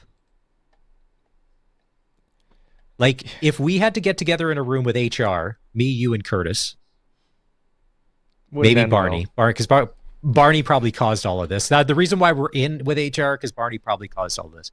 By the way, Barney said on Monday he's thinking about starting yoga. Have you guys heard, has he started yoga? I cannot confirm nor deny. He hasn't started it in the studio, thankfully. Okay, so we're assuming he hasn't done a downward dog or doesn't know what a chaturanga is at this point. It's not a yoga guy. Come on. He's anything but a yoga guy, you know. He's doesn't like stats, doesn't like yoga. He's just a dude. Oh, but he said he was thinking about getting into it. If it's good enough for Andrew Harris and AJ Ouellette's got to be good enough for the Barnyard, I guess. Nah. Good enough for Diamond Dallas Page. Probably not. Yeah, should we sprinkle on it? What are the odds that like over under 30 days Barney's starting yoga? I'm hammering the over. I'm hammering the over. And now I think you guys are just mocking him, which I like. I'm not telling you to stop. Last game last night, Penguins beat Utah. Sidney Crosby scored the OT winner. Penguins win 3-2. So I thought everybody was all hot and bothered that the Utah hockey team was going to be called the Yeti. But then today, Frank Saravalli posted that there's 3 names they're considering, and Yeti isn't one of them. Here are your options for Utah. Utah HC, which seems very soccer-ish if you ask me.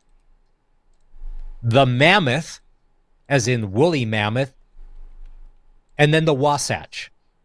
Now, for people that aren't familiar with what the Wasatch is, Salt Lake City, there's actually 3 cities. It's Salt Lake, Ogden, Provo, and they're all basically all attached together on the highway. And the mountains right outside of the cities is called the Wasatch Front. It's the base of the mountains, basically, before you go back in where you'd get to Snowbird, where they had the Olympics and all of that. I know this because my sister used to live in Salt Lake City. I think we covered this on the show. Because if you wanted to go to a bar, you had to buy a membership to the social club. Yeah, I believe that was when Eric Francis was going down there. Yeah. Yeah. So if people are like, what does Wasatch mean? It's the name of the Wasatch Front. It's the name of the mountain range. Yeah. So those are your 3 choices. I think Wasatch is kind of their cop-out instead of Yeti because it's the local thing. Because I don't know if you saw this then, but Yeti, they got blocked by the trademark office. Yeah. Because, And that's what I thought, like when it was the Yeti. But isn't the Yeti a thing? Like, I get it's a trademark name, like it's for the expensive coolers and the cups and all of that stuff. But isn't Yeti a thing? Isn't that an animal as well? A mythical creature, yeah. But the trademark is, and apparently, like in the articles I've read, it's not just Yeti, the cooler company. There's other that trademarks that would infringe on it. But I imagine that's the biggest one. But basically, because they're the hockey team, they need the trademark approval to print Yeti on apparel and clothing and hats and all that stuff. And other trademarks already cover that, so there's too much infringement for them to be approved for this. So, which, again, if it's on coolers, that makes sense. And now, because the cooler brand's so big, I imagine they have shirts and hats already covered and stuff like that. So, in one of the articles I read, apparently they did talk with Yeti Coolers, the company, to see about a partnership. They don't have an existing partnership. They were trying to see if they could make something work, and it just didn't end up happening. So, yeah, got to go with something else. But if you're Yeti, the cooler company, because keep in mind, every glass in the building, like whether it be plastic or whatever, if it has Yeti on it or a fake looking Yeti, like that's 42 times. And then all the concerts, like all of that's unlimited branding that you would get to like infinity as long as the company and the team are around. It would be nonstop. Yeah, and I think that's part of, like, that in my head, I completely agree with you. Like, that's a no-brainer. It's the same thing when the NHL was opening up their sponsorship, and you could be a jersey or a helmet sponsor, and this company that had Penguin in its name sponsored the Penguins helmets. I'm like, no-brainer. You do that because it makes sense, right? But yeah, I guess they just couldn't come to some kind of agreement, or they were worried one or the other might move on at some point, and then you have to unbrand everything, and that's awkward. And then, oh wait, now the trademark's getting involved, and we have to change the team name. So I think the divorce of that would be too messy for both of them to want to get married in the first place. That's just my uneducated guess, but. So have they said, is the team owner deciding, or are they letting the fans decide? Because if it's Utah vote. HC, okay, Mammoth or Wasatch. Yeah. It's the next 4 home games. There's screens in the arena. You go in, you pick your one, and apparently this may be the last vote, but it may also not be, depending on how it goes. So I guess if it's like a tie between all 3 of them, the owner will step in, make another executive decision, then go to another vote. Or if there's a clear favorite, they would just roll with that. But I think Mammoth is kind of the front runner right now. I've seen some design logos that people are getting excited about, of a mammoth with a hockey stick and an angry face, good old-fashioned 2000 sports logo kind of thing. So, speaking of that, I think I have it somewhere in my app, in my photo folder. I will send you the Patrick Mahomes hot tub pics. Sorry, I forgot. Back in, I think it was in 2021, the Riders Obsidian Green logo popped up on the internet one day, and it wasn't up for very long, and they must have been putting it out for trademark. This is long before the Obsidian was launched, but it was out on the internet. I will find it and see if I can find the date on my phone of when I saw that one day. It showed up on Twitter.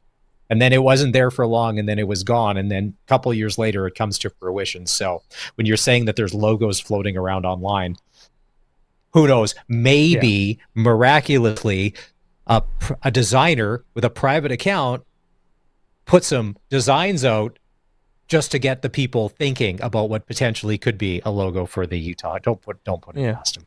Maybe we're 2 weeks. We're 2 weeks away from the Four Seasons or the Four Nations Cup. And the lot of storylines going into this. Logan Thompson, the best goalie in the NHL, not part of Team Canada's roster.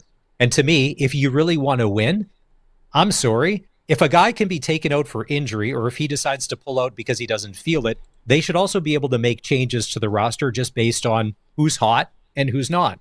That Logan Thompson should be one of the top 3 goalies, but he's not. Today, the captains were announced for the Four Nations Cup teams. This is not a surprise. You got Crosby, you got Matthews, you've got Barkov, and you've got Hedman. Not Corey Perry? Is any of that Is it not Corey Perry? I don't know if the worm is making this roster. I do like Corey Perry. He's like Ric Flair. He's one of the dirtiest players in the game. And to be the man, you got to beat the man. Those names aren't shocking. Those are the obviouses. Yeah. As far as leaders of their teams. I think a lot of us got to see Alexander Barkov just with that cup run last year. Just really how good he is. Because we don't see a lot of Florida hockey games. Just where we are. There's Sid. Yep. I know those guys. I know Biz from Spit and Chicklets is all over, and he still thinks that Sidney Crosby is going to get traded to Colorado to go on a cup run, which I wouldn't mind. Because you could always re-sign in Pittsburgh. You can always go back. I feel like Sid's kind of put it out there that like he has like no intentions of leaving Pittsburgh. That's one of those situations too where who is this person you only remember in one jersey, and then you see them in the other jersey they were in for a season. You're just like, that's weird. No, can't do that. Yeah, like when Jerome McGinley went to Pittsburgh for like a season. No, he's a Calgary Flame for life, you know? Yeah, but Iginla was chasing a cup. Like, Sid's got cups. So if this Four Nations Cup thing will satisfy his winning, if they do end up winning it all in the place of a Stanley Cup, because if the Penguins do make the playoffs, who's to say that they wouldn't win? They probably won't. But if you're kind of okay with that, and maybe depending on where you are in your life, here's the thing. This Mikko Rantanen trade and the ripple effects all around it, because this goes to, and or even Arash touched on, different players getting paid money. Now, a lot of people are talking that Mikko Rantanen, and when we had Eric on, could possibly get on the open market $14 million. Potentially. And Colorado probably just didn't want to pay that much. But okay, Curtis and Colson, double C's, I will ask you this. A lot of people thought that paying Bobrovsky $10 million, they were crazy. But in the playoffs, is there nobody more important than your goalie? So that $10 million was the best $10 million.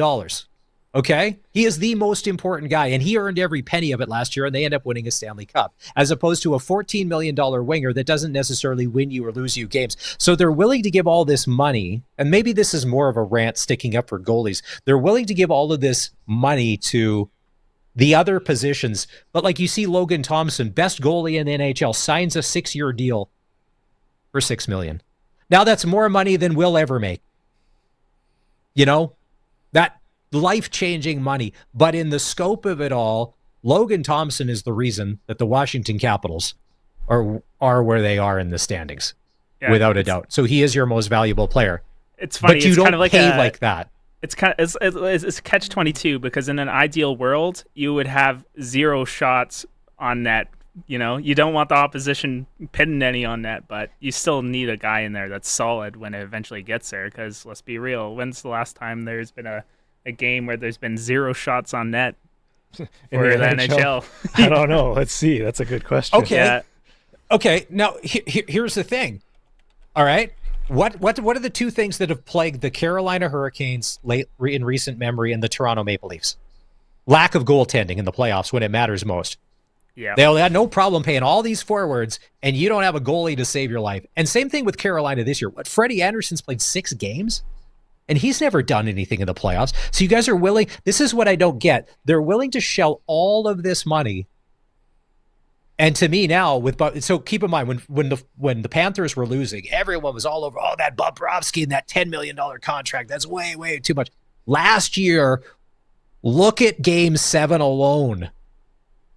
And him and and he was outstanding.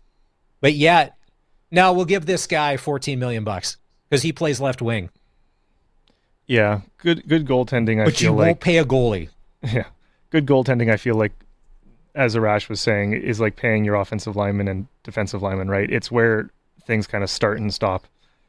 Because at the end of the day, you win or lose based on the goals, and if you can stop more goals. Like, there are so many goals in hockey that are just a fluke, just the right bounce, right? And if you get enough shots on goal, you're going to get one eventually. And if you have a really good goalie who's going to stop most of those, that's hard to beat.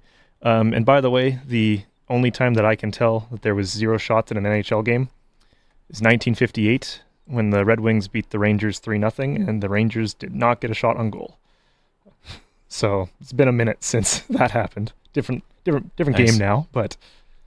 Well, like Arash was alluding to, 2 years ago, running backs were dime a dozen and they were not important. And if you're a running back, you were just not getting paid in the NFL. Where now the Derrick Henry and the Saquon Barkley has changed that conversation. It shows they've always been important, but whether they're in faith. So to me, for all of these teams, like they're talking Mitch Marner and his $14 million. And like, listen, for what Mitch has never done in the playoffs, he folds his tent. He's a regular season hockey player, but you'll gladly give him 13 or 14 million bucks, Brad Treliving, for 7 or 8 years, but you won't go out and pay a goalie or buy a goalie that will win you a Stanley Cup.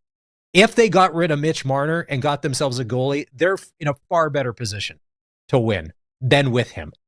So I don't mind what Sakic says, like, hey, we'll roll the dice without him. And the other thing too is he can always sign back there at what they were offering. And it was a shock and all that. Well, they offered 11.25 in training camp, and then they went 11.6. And he says he was, apparently Rantanen did an interview with a Finnish newspaper saying he was willing to take less to stay in Colorado.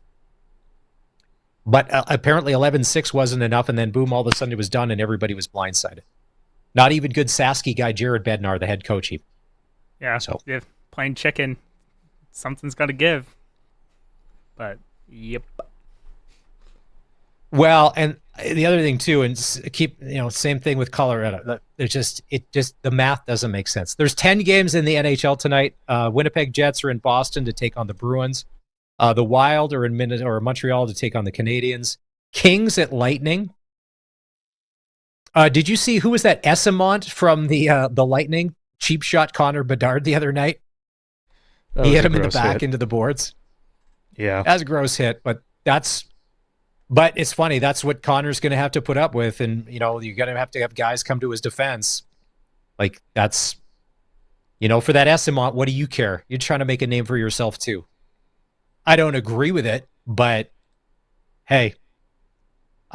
Speaking of Washington, they're in Ottawa to take on the Senators. Blackhawks in Carolina to take on the Hurricanes. Since Rantanen's been there, Colson, what are the numbers? Has he hit the score sheet? What have the numbers been like? Because I know he's trying to fit in, new team, new system. Anything? Give me a second on that. Islanders at Flyers. Still lots of talk about Brock Nelson of the Islanders getting traded to a contender. Flyers love torts. Here's a game. Now, sorry, Oiler fans, but I got to go Sasky on you. I would love to see Todd McClellan and his Detroit Red Wings wheel into oil country and knock off the Oilers tonight. That would be a nice story. That's a feel-good story. To see where they were, McClellan comes in, takes over, and the Wings, I think, are just a couple of points out of a wild card playoffs. We got any Rantanen numbers? He has played with them 2 games and gotten 1 assist, and is +2. Okay. So. Okay. Gotta start somewhere. Well, no, and a lot of people said you should have taken that Colorado deal because you're playing with Nathan McKinnon. There is no Nathan McKinnon on the Carolina Hurricanes. Your numbers or your production may go down. Look at Jonathan Huberdeau. Without playing with Barkov and those guys, it's all about your surroundings. But you individualize that. Be like, wow, well, okay, but if he's not around a Nathan McKinnon, a lot of us could probably get points if we played with Nathan McKinnon. Yeah, I don't know about you, but I'm not that good at hockey, but yeah. You'd probably get the odd backdoor tap in, just a little garbage time. Maybe, or I'd be stuck in the net. Don't know if that's a better spot for me, but... How much would it suck to be an Anaheim Duck this year? The Ducks are in Calgary to take on the Flames. I don't think there's light at the end of the tunnel. Apparently everybody hates that coach. The Jackets are in Vegas to take on the Golden Knights. Well, I like this Jacket story. But I like Vegas too. Can't not like Kelly McCrimmon and anything he does in his hockey team. And then the San Jose Sharks are in Seattle to take on the Kraken. All right, we're going to take a break. We come back. We'll talk a little Saskatchewan Roughrider hockey, as an addition to the roster has been announced for the Saskatchewan Roughrider Foundation Charity Classic this weekend in Saskatoon. Oh, and it's a familiar name that has lit the lamp many times. We'll do that next. It's the all-new Sportscage on 620 CKRM. The Harvard Media February auction is February 5th to 10th. It's the shortest month with the biggest deals. Cody, Gloria, 620 CKRM mornings. How about this? The Harvard Media February auction has many things. Jewelry and piercing gift cards, singing lessons, and annual gym memberships. Be listening to 620 CKRM. The Harvard Media February auction is February 5th to 10th. Visit harvardmediaauctions.com for all the details.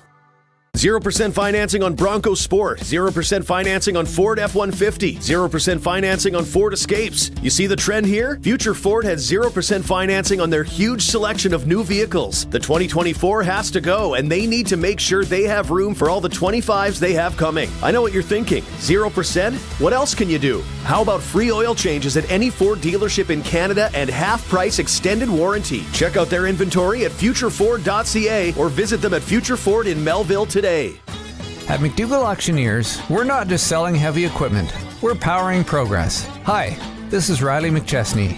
Our online auctions bring together the best machinery and the biggest network of buyers. Whether it's construction marvels or industrial giants, we sell with expertise and a commitment to value. Choose McDougall Auctioneers for auctions that move as fast as your business does. McDougall Auctioneers, 1-800-263-4193, or visit us at mcdougallauction.com.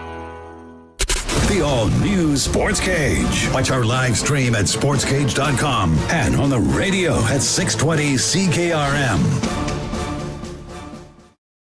The Saskatchewan Roughrider Foundation Winter Classic is back on Saturday. Merlish, Belser Place in Saskatoon. Team Lothar taking on Team Getzlaff. Now, a couple of weeks ago, they announced that... it's funny. When they announced these two players, I was like, Colson and Curtis, are we expecting some fireworks? Because it's going to be rough and tumble. Because they added Luke Gazdick and Joey Koser to the lineup. Now, for my money, and I'm way older than you guys, growing up, watching the Saskatoon Blades, and a young Joey Koser and Wendell Clark and Kevin Kaminsky, all of those guys, some of the toughest guys to ever lace them up. And I'm sure that Stevie Yzerman could attest that when you have a Joey Koser on the bench, kind of watching over things, a lot of people stay in the proper places they're supposed to be. Because just the threat of a Joey Koser keeps a lot of people in line. Again, he was before my time, like you said, so name means nothing to me. No. Just Google a few Joe Koser fights, and you'll be like, you'll be like, wow, it's pound for pound. And he wasn't the biggest guy, but pound for pound, incredibly tough. Having a nickname like Bruce Bro should tell you enough. All right. More roster announcements to the Saskatchewan Roughrider Foundation Winter Classic team today. Mike Sillinger, former Regina Pat, has been added to the lineup. So if you go to Hockey DB, when he joined the Pats in 1987, 43 points in 67 games. Okay, whatever. Sure, not bad. Not a bad rookie year. Then in 88, 89 for the Pats, played 72 games, a full season, 131 points, including 53 goals. To go on next year, 89, 90, played 70 games, 57 goals, 72 assists for 129 points. I'm thinking Silly's not playing a lot of defense on Saturday. All right? Get him the puck at the blue line and let him take it from there. Just watch out for Noah Zur unless he's on your team. Yeah, it might be a brick wall moment, you know. If you, what 6'4", 330 pounds is what it was? Something like that, 6'6", 330. Yeah, I know. On skates. That's the thing everyone forgets. But on skates, ugh. I know, but here's the thing. Sillinger played at a time when the NHL was full of monsters, and there wasn't the rules that they have now, but the clutching, grabbing, holding. You had to fight for every inch out there. So there's still tickets available. It should be a lot of fun. You can just go to the Rider website, riderville.com, and you can get the links from there. Oh, and head coach Kean Schaefer-Baker was on the show with you guys yesterday. And if you want to watch the podcast, you can just go to sportscage.com.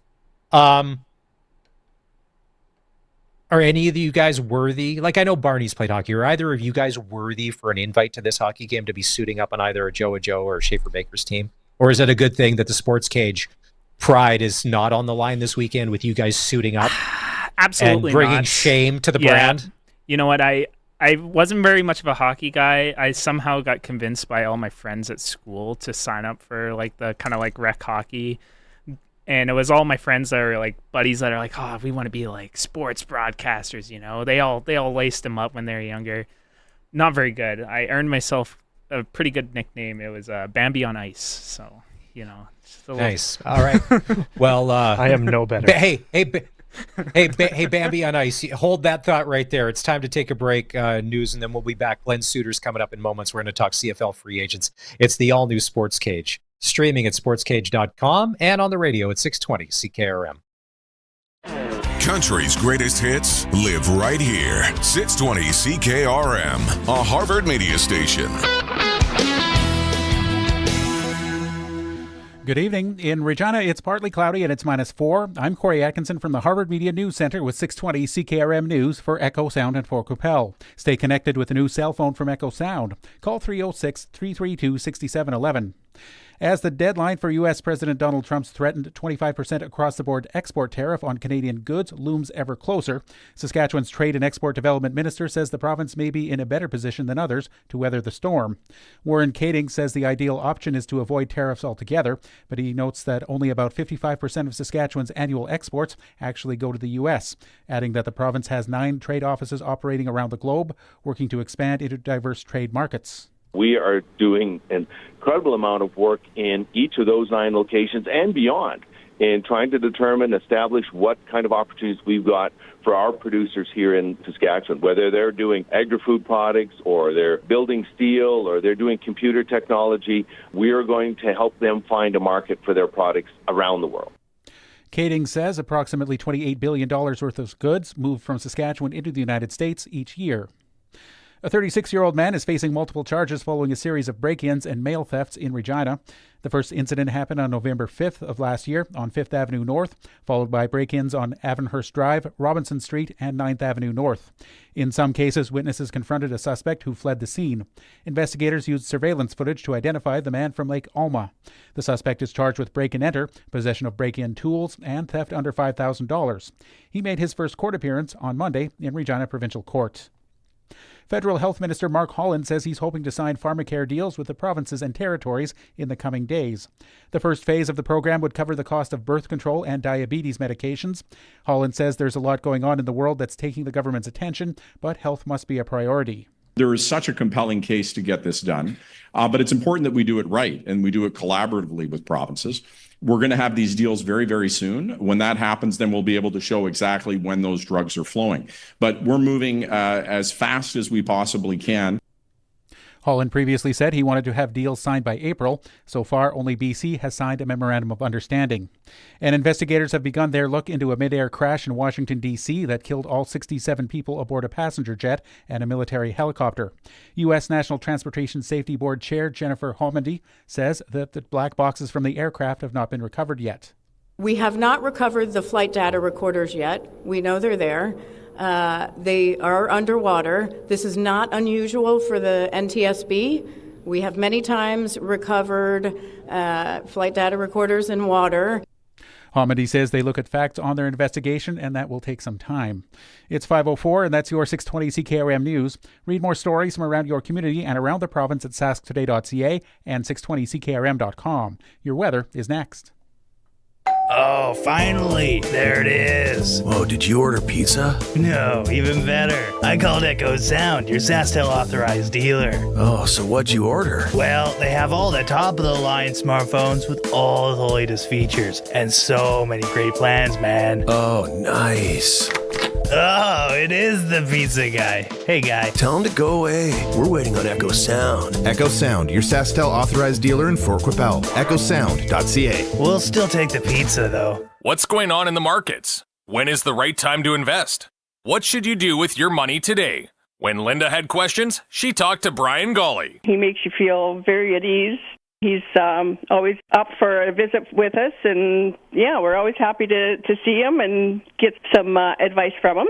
You don't have to plan your financial future alone. Call Brian Golly of Smart Investing Solutions, 306-546-2533. We would recommend Brian anytime, and we would recommend him to anybody.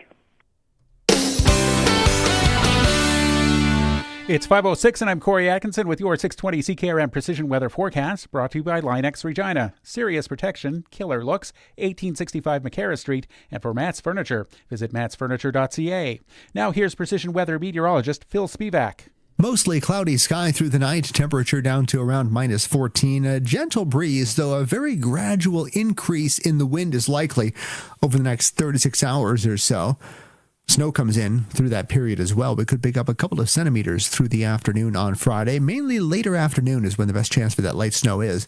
Temperature doesn't rise a whole lot on Friday. -12 should do it for the high. And as the winds pick up, the wind chill comes down to feel like more of the -20s into the evening hours. And for Friday night, temperatures don't move much, but the wind continues to increase. So that temperature on -12 gets the wind chill well into the -20s, and we could pick up another 2 to 4 centimeters of snow as well. Flurries, gusty winds on Saturday, -5, dropping off to -23, with a few flurries and gusty winds on Sunday, then partly sunny, just a couple of isolated flurries Monday, the high -25.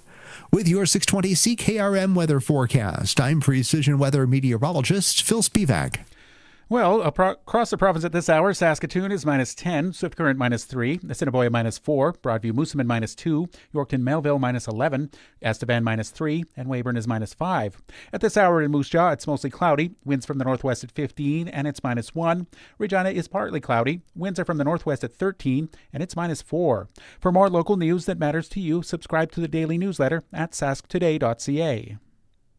When you want the best for your truck, you want Line-X. Your truck has withstood the harshest elements Saskatchewan has thrown at it. Rocks, gravel, rain, sleet, and snow, and left with no chips, no rust. Line-X protective coating keeps your truck's bed liners, rocker panels, and bumpers looking like brand new. Don't settle for Brand X. Go with Line-X. It's serious protection. Come see why everybody loves taking their truck to Line-X Regina for their rocker panels, bumpers, and more. Line-X. Make your truck complete. 1865 McCarra Street.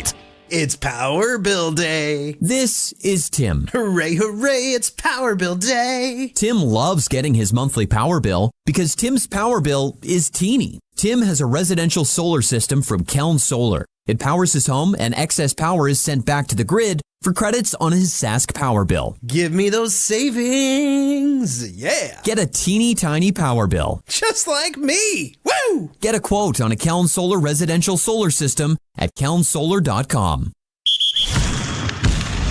Broadcasting from Century Studios in downtown Regina, Harvard Media presents the all-new Sports Cage, where Saskatchewan comes to talk local sports. Brought to you by Access Communications, trusted in rural Saskatchewan for internet, TV, and home security. Be a part of the show. Call 1-866-767-0620 or text 306-936-6262. The all-new Sports Cage. Streaming at sportscage.com and on the radio at 620 CKRM. Welcome back. Hour 3 of the show. If you want to be part of it, you can always call us or text us, 936-6262. The show on Thursdays is brought to you by Access Communications. No games in the Western Hockey League tonight. Last night, the Pats were in Prince Albert. Raiders end up beating the Pats 5-2. The Pats got goals from Cohen Clausen and Keats Fawcett. Tomorrow night, the Pats going to be hosting the Red Deer Rebels, and we'll have the game right here on 620 CKRM. Bennett Dunlap 4, Regina Pats Hockey returns to the airwaves. Pre-game show tomorrow night at 6:30. Face-off at 7 o'clock. It's Maz in for Barney, and let's bring in Suits for press coverage. Suits, you got 3 burning things we got to get to here right away, right off the hop. Well, absolutely. You know, I was listening in, Maz, and listening to the show leading up to this for about an hour, and I've got 3 things right off the top. First of all, when I played in Regina, I used to go to Pats games all the time and watch Mike Sillinger. I mean, you guys just talking about Mike and joining the team, and I just thought, man, I remember just like getting up out of my seat watching Sillinger play for the Pats. He was awesome. We a lot of the team would go and get Pats tickets and go watch him. So that was one. The other was, I love it, and I'm going to steal it, and I'm not sure who said it, but a brick wall moment. Who gets the quote on the brick wall moment? It was something about Noah Zerr or something. This could be a brick wall moment. With Noah Zerr running into somebody. I appreciate the shout out, Suits. No, it's because I think I smacked into someone playing rec hockey that was a little bit larger, and yeah, it's like hitting a brick wall. It hurts. Oy. Well, I can't give you credit during a football telecast, but I will definitely be stealing the brick wall moment when someone runs into an old lineman or something like that. And the final one, Maz. The final one for me is I'm looking at the clock behind you on the podcast. Yes. And I see it's kind of like Kramer. You're in the nexus of the universe, frozen at 20 to 12. Yeah. What's going on with the clock behind you? Well, there's no significance to that, Suits. I would love to, if I had a 3-layer deep answer that would make me seem intelligent, I'd go into that right now, but I'm just going to have to go with, that's what I got from Amazon, so that's what we're going to go with. Okay. Yeah, I was just looking at going, is it just me or is that clock frozen behind him? How many times do we do that on podcasts, though, when we're watching a news podcast or whatever it may be, and you're looking at all the stuff behind the guy that's talking, and I love when people set up their favorite books and stuff in behind you, like, I go, oh, you didn't read that book. Yeah, so right here, there's a small book section in this thing that it's not 50 volumes deep. Like, who are we trying to fool here? But I totally get it when you're like, dude, there's no way you've ever read that many books. That is not a real background. And look at Curtis there. He's in a log cabin apparently. With the wood behind up there. Nice and cozy. Might get myself a fire going and whatnot. And also, a broken clock is still right twice a day, Suits. Keep that in mind. Nice. Very nice. It's another Curtis quip. Brought to you by, Stop. Hey, Suits, stop encouraging them. Like, this is getting out of control. Then they're going to want their own segments. Then they're going to want their own hour, which is fine on Friday because then we can leave early. It's great. All right. So the CFL tampering window, officially, because no one's been tampering, not a text message has been sent or a phone call made since the season ended, officially starts this weekend, the Ed Hervey rule for CFL free agents. And I know that the Riders have a bunch of guys that aren't signed yet. Jeremy O'Day said some people have offers in front of them and some guys are going to go to market and test things. There's a bunch of the top CFL free agents. Let's get into it with you. It's your money, Suits. You're putting this thing all together. Who should, in your opinion, we be spending money on, according to you? Well, the price that you have to spend for a player, especially in certain positions, and I'll get to it in a second on why I think this way, but guys that are not, let me start with guys that are not on my list. And the guys that are not on my list, as good of players as they are, and these are three of maybe the best players in the league: Gino Lewis, Kenny Lawler, and Wynn McManus. If I'm with the Riders, those three guys, unless the market shifts or something dramatic happens where their price drops, those guys will be at the top of the pecking order. They're going to be at the top of the list for a lot of teams. It's very, very tempting. You think about Gino Lewis. I mean, who wouldn't want him on their team? I mean, he's a good teammate. He's good in the room, from all I've heard. And we see what he does on the field. He's a monster out there. I mean, he's one of the guys that you look at and you think, sometimes it looks like he's a man playing against boys because he's just can be that dominant. Wynn McManus, we saw what he did in the Grey Cup. Kenny Lawler, one of the best receivers, just straight hands and contested catches in the league. So those guys aren't on my list, and the reason being is that they will be at the top of the market, and price wise, it'll probably be one team that is so tempted that they decide it's worth it to pay that top dollar.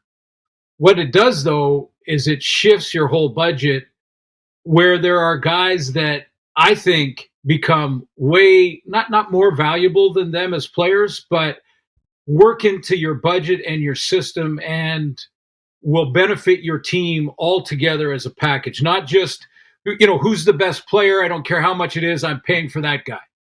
Because that, to me, gets you in trouble. And we've seen that, one big free agent receiver doesn't necessarily change the fortunes of your team. It just doesn't seem to work that way. So here's a couple of guys. And I'm going to start on the line of scrimmage, because you know how I feel about the line of scrimmage being, should be your priority. I think Jake Sherezna from the Argos he's a free agent still. Yes. We'll check the market. Now, he may slide into that top category too. I just think over his last couple of years, he may slide into that area where he's too expensive, but he would be on my list. But O-lineman wise, Isaiah Cage in Toronto, Liam Dobson in Winnipeg, free agents, and Calgary, Sean McEwen is also on the free agent market. So those are three all-star caliber offensive linemen. And even if the Riders are looking at their O-line and saying, our starting five is pretty good, and I think you could make an argument there. I think you need seven. You need seven really good ones. Now, you're not going to bring in a Sean McEwen and then bench him. So you have to see how he fits in the system, in the lineup. But those guys when you're looking at the line of scrimmage, to me, and another one, and this is an American. A lot of the guys on my list are Canadians, by the way. But an American on my list is Mike Rose. Mike Rose was just cut by the Calgary Stampeders. And Mike had one more year, Maz, on his contract. So he wasn't about to become a free agent. And Calgary said, well, he's going to market anyway. Let's cut him loose and let him talk to other teams, see where he lands. He had one more year on his deal. So they're clearly shifting in their approach. Mike has led their team the last 2 years in sacks.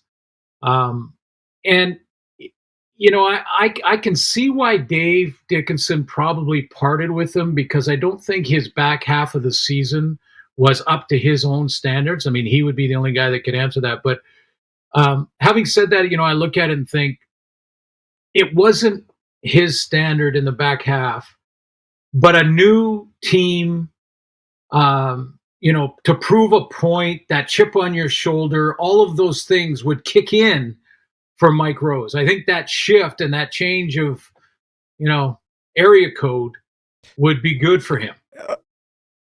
So Mike Rose and James Vaughters both released on Monday. And on the show on Monday, I said, hey, I like both those guys. Vaughters came, then left and went back to the NFL, then came back again. To me, I've always liked them as players. Calgary has had a knack, though. They've been very good, much like Belichick, the Wally Buono era.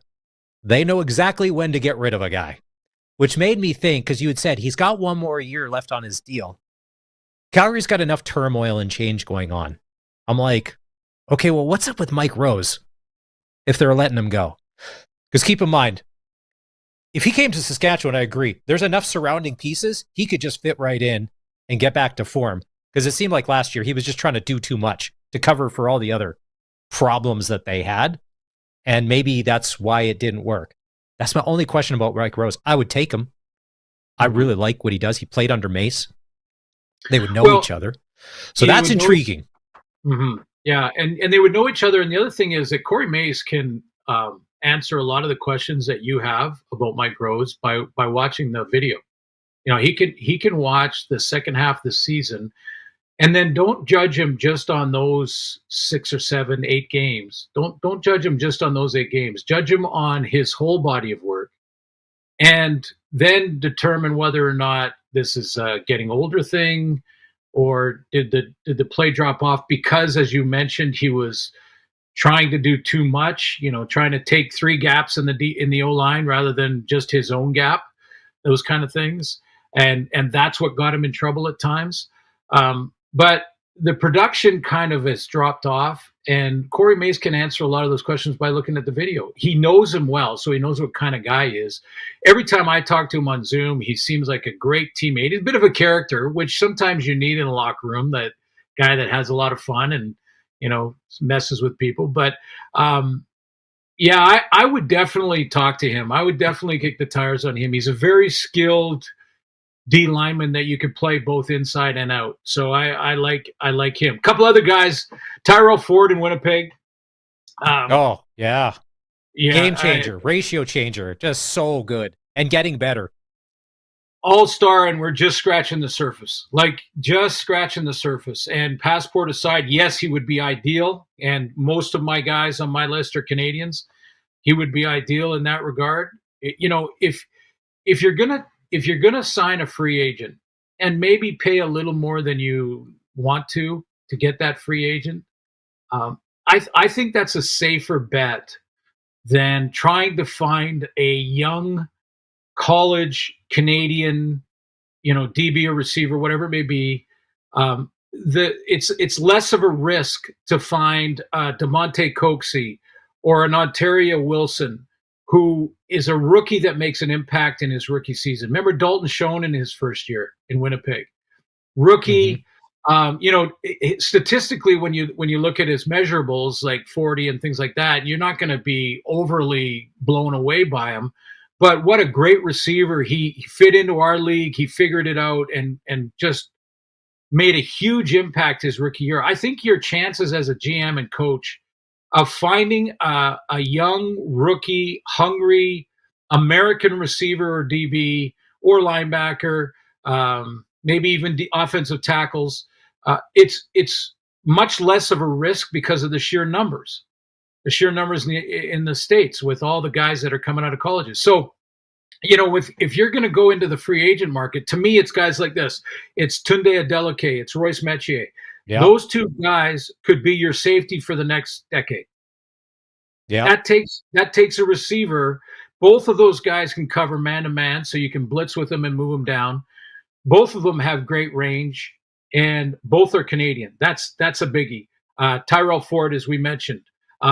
Robbie Smith is an interesting one to me too in Toronto. Again, probably not on a lot of lists, but has become more than just a consistent Canadian defensive lineman. He's a guy that can make an impact and did in the Grey Cup when Toronto won, when it was played in Saskatchewan. If you remember, it was Robbie Smith. He got a penalty and then blocked a kick that determine the outcome. So I mentioned the offensive linemen, most of which were Canadian, except for Isaiah Cage.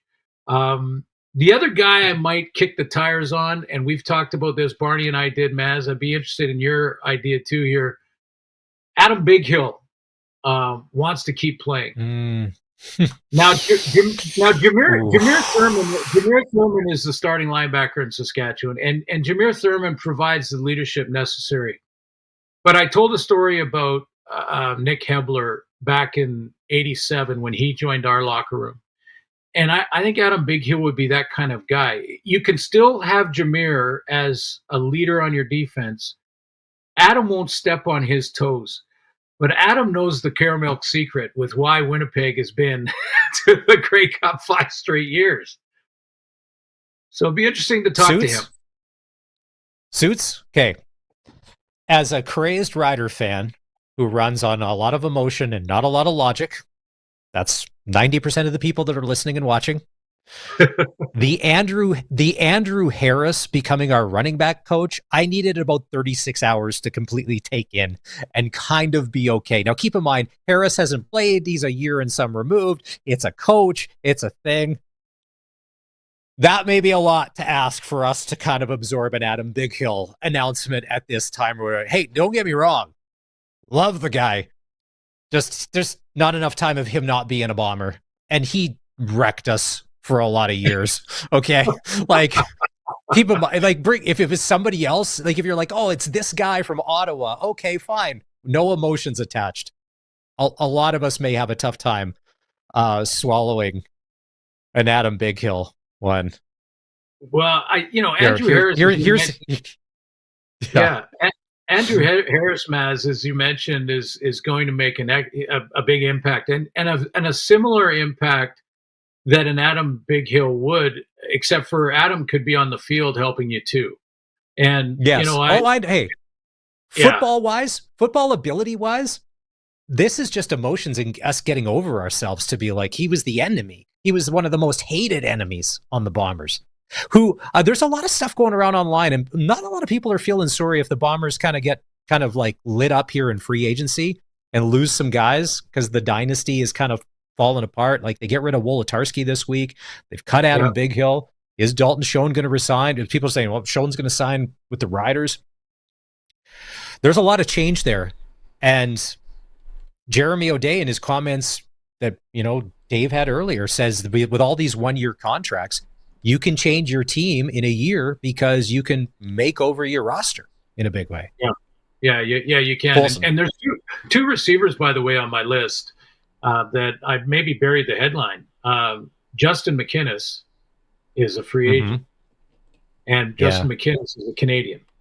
And again, if you're going to pay a little extra for a receiver, I think it's less of a risk to find a rookie young receiver down south and bring in as a free agent and pay a little bit more for a established all-star Canadian receiver like Justin McInnes. That to me is the better way to go. Dalton Schoen is also on my list, but he would easily be in the category of Kenny Lawler and Geno Lewis, except for his injury situation. If his injury situation dropped his price because people were unsure, then I would definitely talk to him, because with all the changes in Winnipeg, who knows? Maybe he's looking for a new one. And I have a couple of wild card ones. One is Reggie White in Montreal, big target, and just sort of was late in the season there, but I was intrigued by his abilities.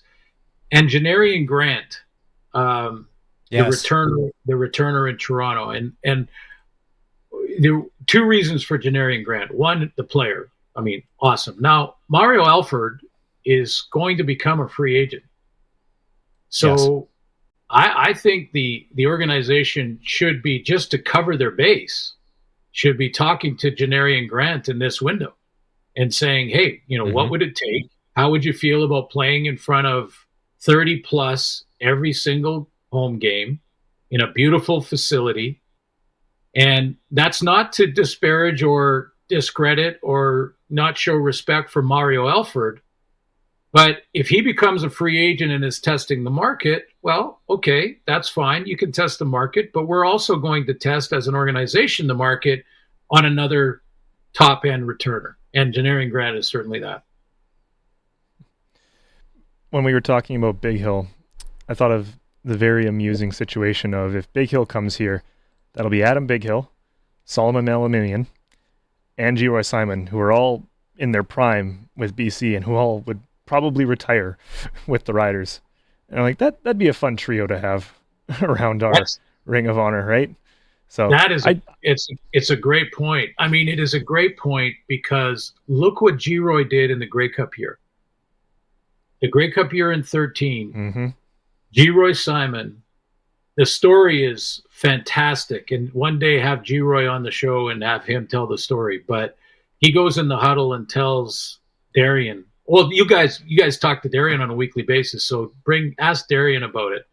And what G-Roy said when he came back in the huddle during the game and said, I got him on a corner or whatever it was, and he just blew off whatever play they were going to run and trusted G-Roy Simon, and he was a huge contributor in their Grey Cup year. So that's what I mean about an Adam Big Hill. It's a great point. And Barron Simpson had a lot of football left in him too, and sometimes when you change, and Adam's been very cordial and professional in talking about how the Bombers are going in a different direction.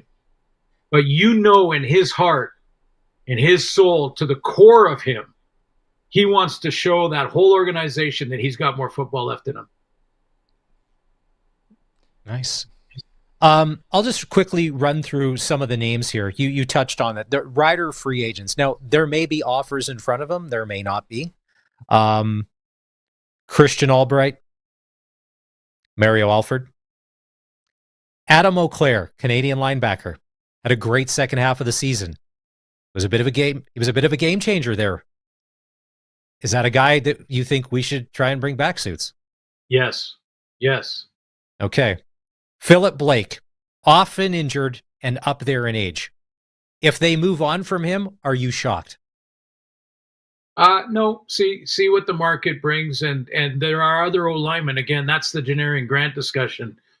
There are other top end O linemen that will become available in free agency that you could say, we want you back, Philip, but we could also sign this O lineman from Calgary or wherever at a little bit less. So, that's where the market will help you make that decision.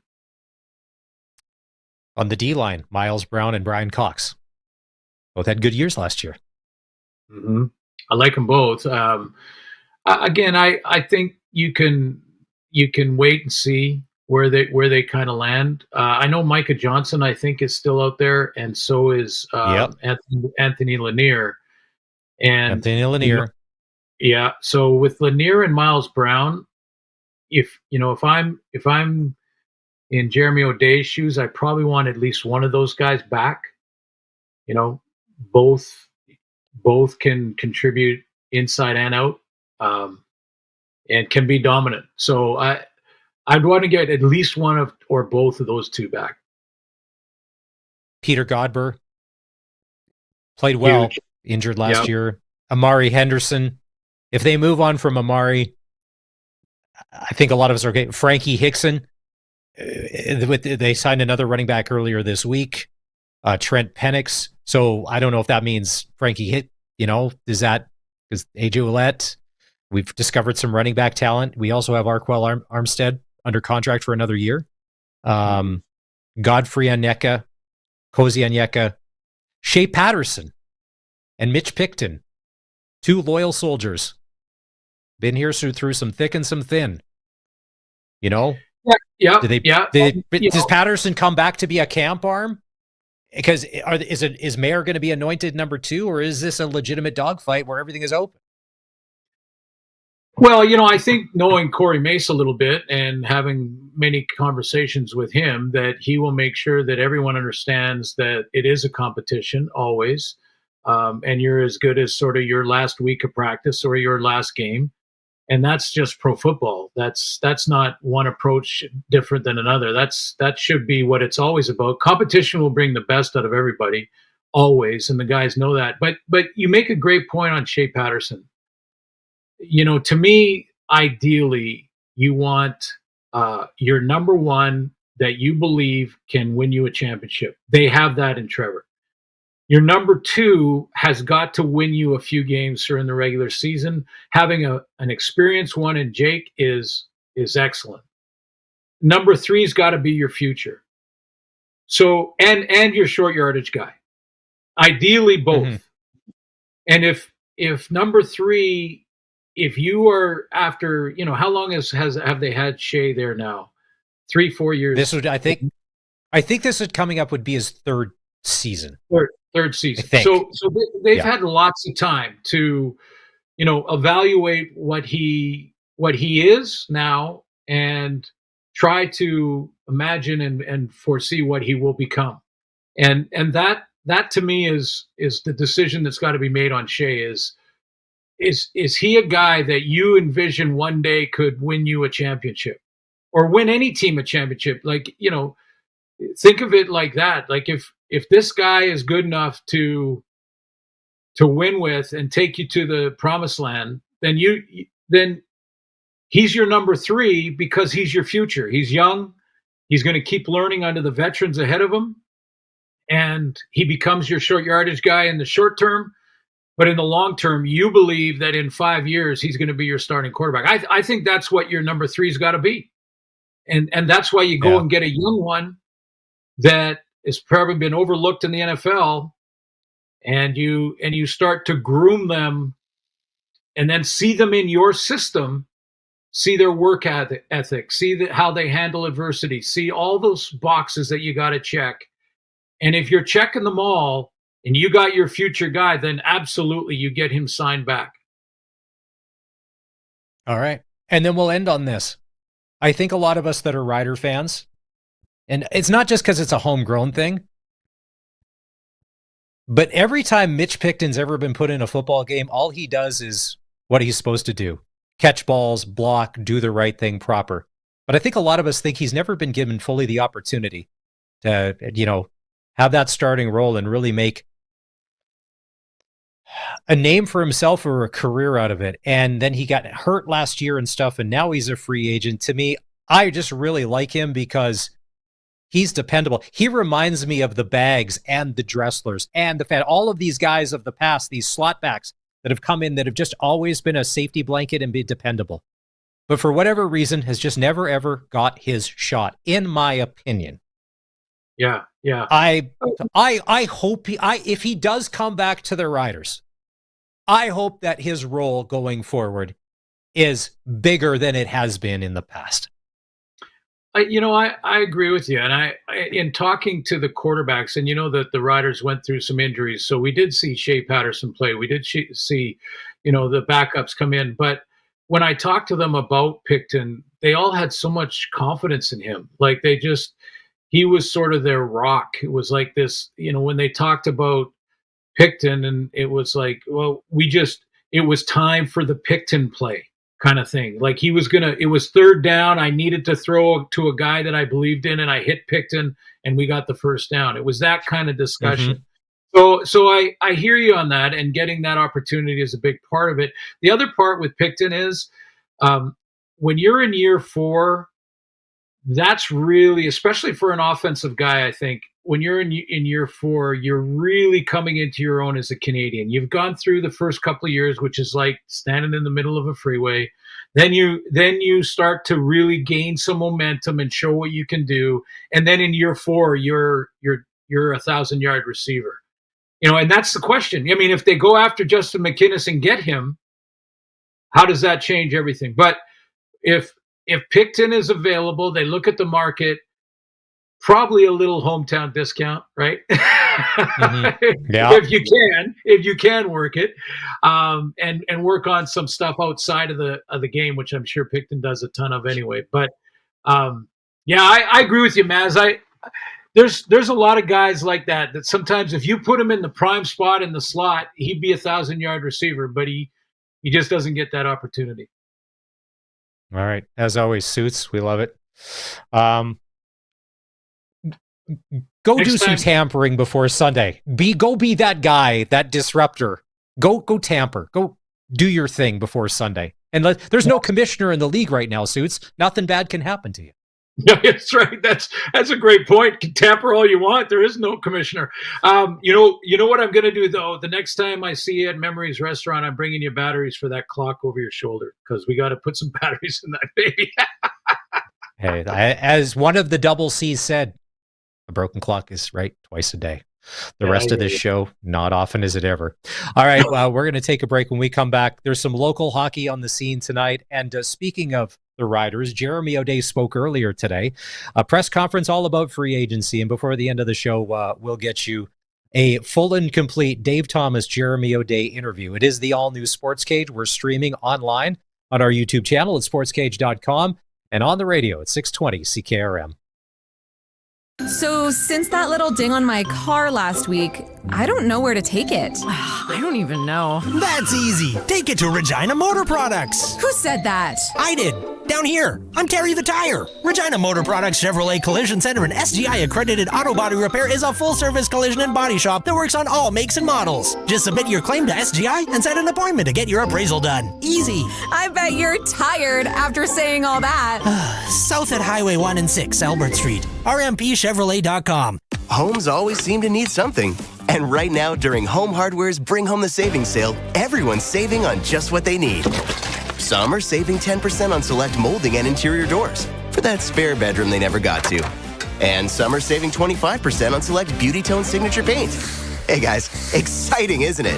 Oh, they're watching the paint dry. It's a thing of beauty. Earn and redeem Scene Plus points during the Bring Home the Savings sale, on now at Home Hardware and Building Centers. Get it hot and get it fast. Western Pizza. At Western Pizza, you can order online. Nothing overly crazy about that, right? But you can also get free delivery on orders over $25 for a limited time. Now that is kind of crazy. Pizza, Caesar salad with satisfying garlic toast, baked lasagna, crispy chicken wings, and more on their extensive menu. Visit westernpizzaexpress.ca and get free delivery today. Western Pizza. Big on toppings, big on taste. And get it hot and get it fast. Western Pizza. The all-new Sports Cage. Watch our live stream at sportscage.com and on the radio at 620 CKRM. The Saskatchewan Junior Hockey League has been off for the past couple of days because of the MJHL, SJHL showcase. You can find out how that all turned out if you go to sportscage.com. We've got the latest there, and you can also sign up for the daily sports updates that will show up in your inbox every day. The Saskatchewan Junior Hockey League dominating the first couple days of the showcase, and then the MJ came back in a big way. No games tonight. There's 3 games tomorrow. Weyburn at Estevan, Notre Dame at Yorkton, Humboldt at the Battlefords. And still the story of the Saskatchewan Junior Hockey League is the Flin Flon Bombers. They've been on an incredible heater lately. They're 22-0-2-1 in their past 25 games. They haven't lost in regulation in 25 games. So they're making a whole mess of the Sherwood division because Melfort was out in front for so long with such a big lead. Melfort's lead is just 4 points. First place, Mustangs, 64 points. Bombers, second place, with 60 points. As they get going again tomorrow, the Viterra division standings, Weyburn in first place with 54 points. Yorkton in second with 47. And in the Nutrien division, Battleford's in first place with 45 points. Kindersley in second with 42. Jerome Maharaj, your leading scorer for the Wings, 50 points, 11 goals. He's an assist guy, 11 goals and 39 assists. All right, on the local front tonight, what do we got? 2 games tonight, Saskatchewan Midget AAA, Notre Dame Hounds at the Saskatoon Blazers, and then the Pat Canadians are on the road in Saskatoon to take on the Contacts. Barney was mentioning the other night, he could have, once again, things I need to clarify that guys, help me out. Barney said he may have to end up playing the music at the Pat Canadians game the other night at the Cooperators. Did that happen either? Because we know he didn't do yoga. Did he have to be the DJ at the hockey game? Was he pumping tunes? I guess we'll find out tomorrow. I haven't heard anything. Yeah, I think there's a lot of false information By time Monday's show to Thursday's show, a lot of false information I think gets transmitted. Or is that disinformation, or is it misinformation? Misinformation. Yeah, misinformation. Okay, right. You guys Yoga? are of the age. You guys are of the age where you hide behind words like that. So I just want to make sure I don't. Being old, I want to make sure that I get it. I'm using it in the right setting. You could always pull out a thesaurus or a dictionary. I think it's misinformation until you prove it's false, and then it's fake news. No, you got to put hashtag fake news in front of that. Prairie Junior Hockey League, one game tonight. The Regina Silver Foxes, they're in Fort Capel to play Fort Knox. Saskatoon Royals are leading the Bob Dibvig division with 26 wins and 54 points. Fort Knox leading the Bill Johnston division with 25 wins and 53 points. Jack Bayshard of the Regina Capitals is the league's leading scorer, 65 points, 33 goals, and 32 assists. As we mentioned earlier, the Pats are back in action tomorrow night. They're going to host the Red Deer Rebels at the Brandt Center. Pre-game show right here on 620 CKRM. We'll go at 6:30. Play-by-play at 7. Do we have that video ready to go? Anyone in the SJHL, do you think they are worthy of a clutch performer of the day or anything like that? No? Who would your clutch performer of the day be? Well, I'm going to say it's Mike Sillinger for getting the call-up to the Saskatchewan Roughrider Foundation Winter Classic. Yeah. Saturday, Merlish Belcher Place in Saskatoon. That's a heck of a call-up. Like, if you're stacking your team, and what didn't when we had Getzlaff on a few weeks ago, we talked about Team Lothar and Team Getzlaff, and he had talked about maybe there's some shady business happening in how the rosters are being assembled. And he wasn't necessarily down with that, where maybe everything's not above board. I don't know whose team he's going to play for, but whoever's team he's on, that's a good stack in your favor. Mm-hmm. Your clutch performer is for Nick Service in Emerald Park.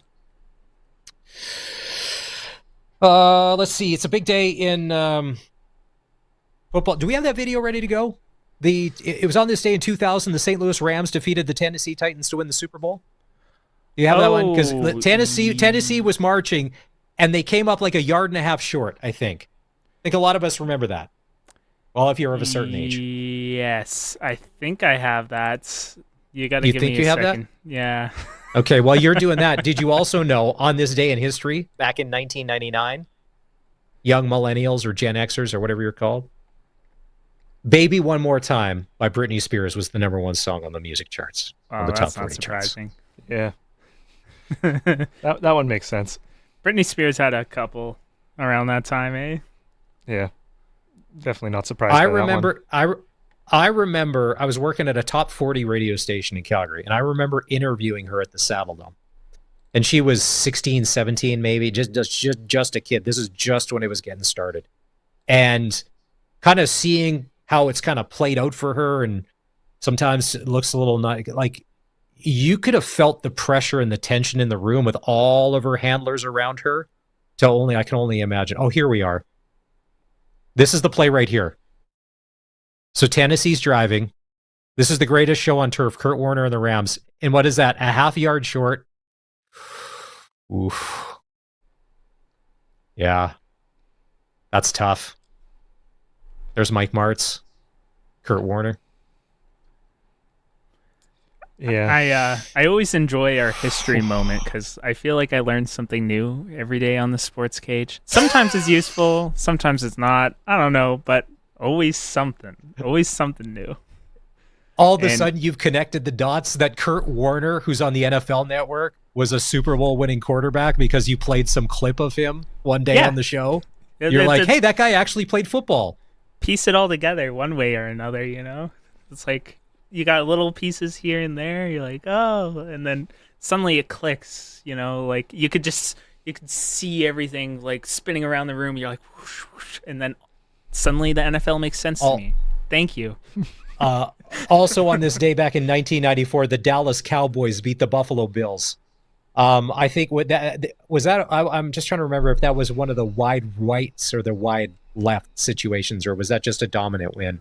I don't know. You tell me. You're the one supposed to be teaching me around. Teaching the young. Okay, teaching the youth. So I would put that out there. Hey, Sharky. Hey, Luke. or hey, Darian, if you're listening, back in 1994 when the Cowboys were good and they beat the Buffalo Bills, well, what kind of Super Bowl was that? Because that's the only thing you're living on these days, Cowboys fans, is distant memories.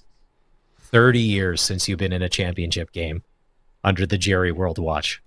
Just really rubbing the salt in the wounds, eh?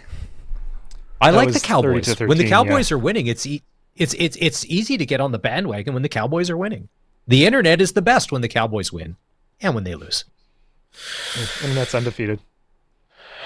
As always. Okay, so we promised this to you. Jeremy O'Day, there was a press conference earlier at Mosaic Stadium talking all about free agency and some of the strategy that the Riders may be employing as we head into the tampering window, which will start Sunday in the CFL. Dave Thomas had a chance to sit down with him. We'll get to that next. You're watching the all-new Sportscage on our stream at sportscage.com, and the Sportscage is on the radio at 620 CKRM. At Capital GMC, we're turning up the heat with a special purchase of over 70 GM certified pre-owned 2024 GMC Terrain Elevations with all-wheel drive, remote start, and heated seats, starting as low as $31,515. Yep, you heard right. A 2024 for as low as $31,515. Wow! Comes with a manufacturer-backed warranty and 150-point inspection. Don't miss out on this special purchase at Capital GM Certified, corner of Rochdale and Pasqua in Regina.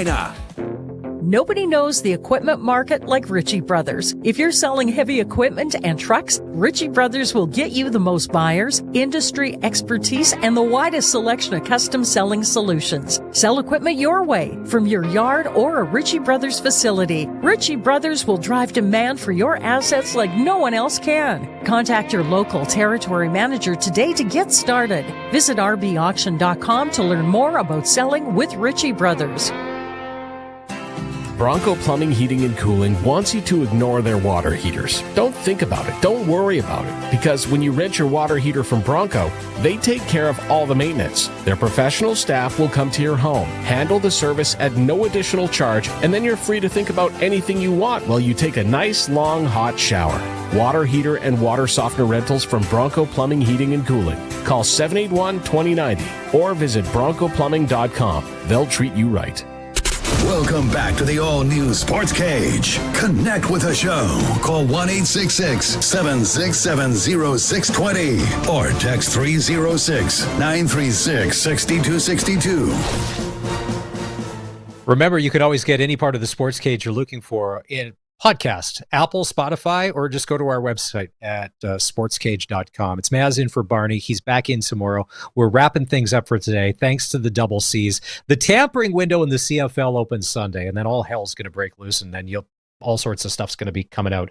Earlier today at Mosaic Stadium, Dave Thomas, voice of the Saskatchewan Roughriders, had a chance to catch up with Rider General Manager Jeremy O'Day. On Sunday, the CFL's negotiation window will open for pending free agent players across the league, so any team can reach out to any player and make a formal offer in the next 7 days before the free agency period officially opens on February 11th. With more, we've got the Vice President of Football Operations of your Saskatchewan Roughriders and General Manager Jeremy O'Day. And I guess let's start first and foremost. Tell me about the importance of this time of year when it comes to the free agent market. I think it's the last number of years with one-year contracts, the salary cap that was implemented years ago. I think it's kind of changed free agency in general, just the fact that you can really change your team around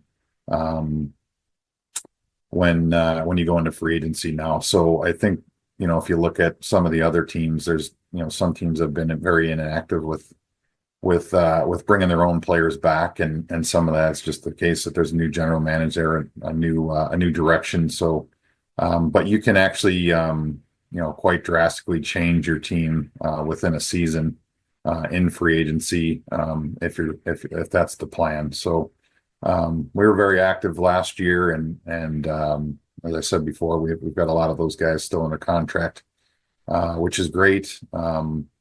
But we're also going to do, everything we can to try to improve our team if there's areas that we can, but also within the restrictions of the salary cap that we have to abide by. So yeah, it's important for us this year. It was important to work through our own free agents and get our guys back, which we still continue to do. But it is, it's an important time. As I said, I think there's going to be certain teams that are going to be real active and some that aren't going to be as active, like there is every year. So can you give us a look at maybe what's happening behind the scenes right now? It's a lot of conversations, a lot of tracking, a lot of talking to agents, talking to your own players, your coaching staffs. When someone gets released or someone gets presented to you, it kind of sets off a domino effect of, okay, I have the information now. I'm going to talk to our head coach, and then we'll bring positional coaches in. We'll have a discussion about the roster, and then of course at the very end is the discussion with me over whether a player would fit in salary cap wise or not. But you have to really just get into the window so you can have open, honest conversations with the agents of what's going on with the player. Have they been offered back? Is it a situation where they just want to see their value, or is it a case where they want a fresh start? So it's a lot of moving parts, and it changes kind of really by the hour when someone signs back somewhere, or a different direction is happening. We always kind of shift and pivot. So there's a lot of moving parts. At the end of the season, obviously, we find out who the pending free agents are in each and every team. You've done a masterful job re-signing a number of them already in Riderville. Jeremy O'Day, were you able to re-sign all of the people and players that you targeted? There's probably three different categories. There's some that we've already offered contracts to. I'd say that we still have some offers out there that we're still working on. And then there's some players that we may still offer, kind of yet to be determined. And there's some players that will, we probably won't offer. And when I say that, and that can change as well, because you're going into free agency, and if that player doesn't get the opportunities that they feel that they have, then maybe we have a conversation at the end. So they're all kind of ongoing. I know there's uncertainty for the players that are free agents, but we can't really give them the information until we have all the information in hand. So I guess we're still working through some guys. Hard to tell if we'll get them done before the window or if they'll go into the window. I think last year you saw some of our guys went into the window. We still signed them back as we were in the window. So we'll continue to work on that. But there are some players that just won't be back. Now, a question that I get asked quite a bit is like a player, for example, like Brian Cox Jr. or Marcus Sales, who may be headed towards this free agent window. If they make it that far, is there still an opportunity that you could sign them and have them back next season? It's a great question. Something we deal with regularly. So, usually if a player goes to the window, there could be a number of different reasons. If the player feels like he's going to, have more value than what you offered or what you didn't offer, then he'll go to the window. I think last year we signed a couple of our guys back in the window. But there are some cases, I'm just going to be honest, we kind of have an idea when we're going through it, if the player's going to the window, what the likelihood is of that we would get him back if he goes in the window. So sometimes you pivot even before, even though you've offered, and with the realization that, there's probably a chance that he's going to, have those conversations and agree with another team. So, there's always that risk, but it's an understanding. And then there are some times where we actually just say, hey, go to the window and see what your value is, and then we'll talk after. And sometimes that happens as well. And sometimes you get them back and sometimes you don't. But when you do that, you have to understand that there is a chance that you're going to not get the player back. Now, speaking of signings, you did make a player announcement in signing Shane Ray, of course, a Super Bowl and Grey Cup champion who has spent some time with the Toronto Argonauts and was a first-round selection in the NFL of the Denver Broncos. Can you tell me about the signing and the process that went into bringing him to Saskatchewan? Yeah, we've been tracking Shane for a while. Obviously, he's had a little bit of history in our league. Got bit by the injury bug when he was with Toronto, but I thought every time that he played, he was impactful. And, in our league, pass rushers are a premium, and you're always after good pass rushers. As I said, everyone's important, but getting the quarterback is important for us. And so we've kind of tracked him. He actually got an opportunity to go back to the NFL, and when they go back, you can watch their tape and you can evaluate how they looked and, where they're at age-wise, where they're at their career-wise. And then, it also obviously helps that Corey coached him in Toronto. So had good conversations with Corey. He's got a close relationship with him. And so, we do that often, reach out to players that are available, sometimes players that no one's even talking about at times. We'll have conversation with those players, but Shea finally got to the point where he said he'd like to come back to Canada, and so there was a couple of teams that were involved with the negotiation, and so he had a choice to make whether where to go, and he had options, and we're excited that he chose to come. And for some reason he likes Corey. I'm trying to figure out why, but he ended up that was a big factor in his being comfortable coming back, wanting to work with the guy that he has a lot of respect for, and Corey the respect was mutual. So we're excited to have Shane part of the group.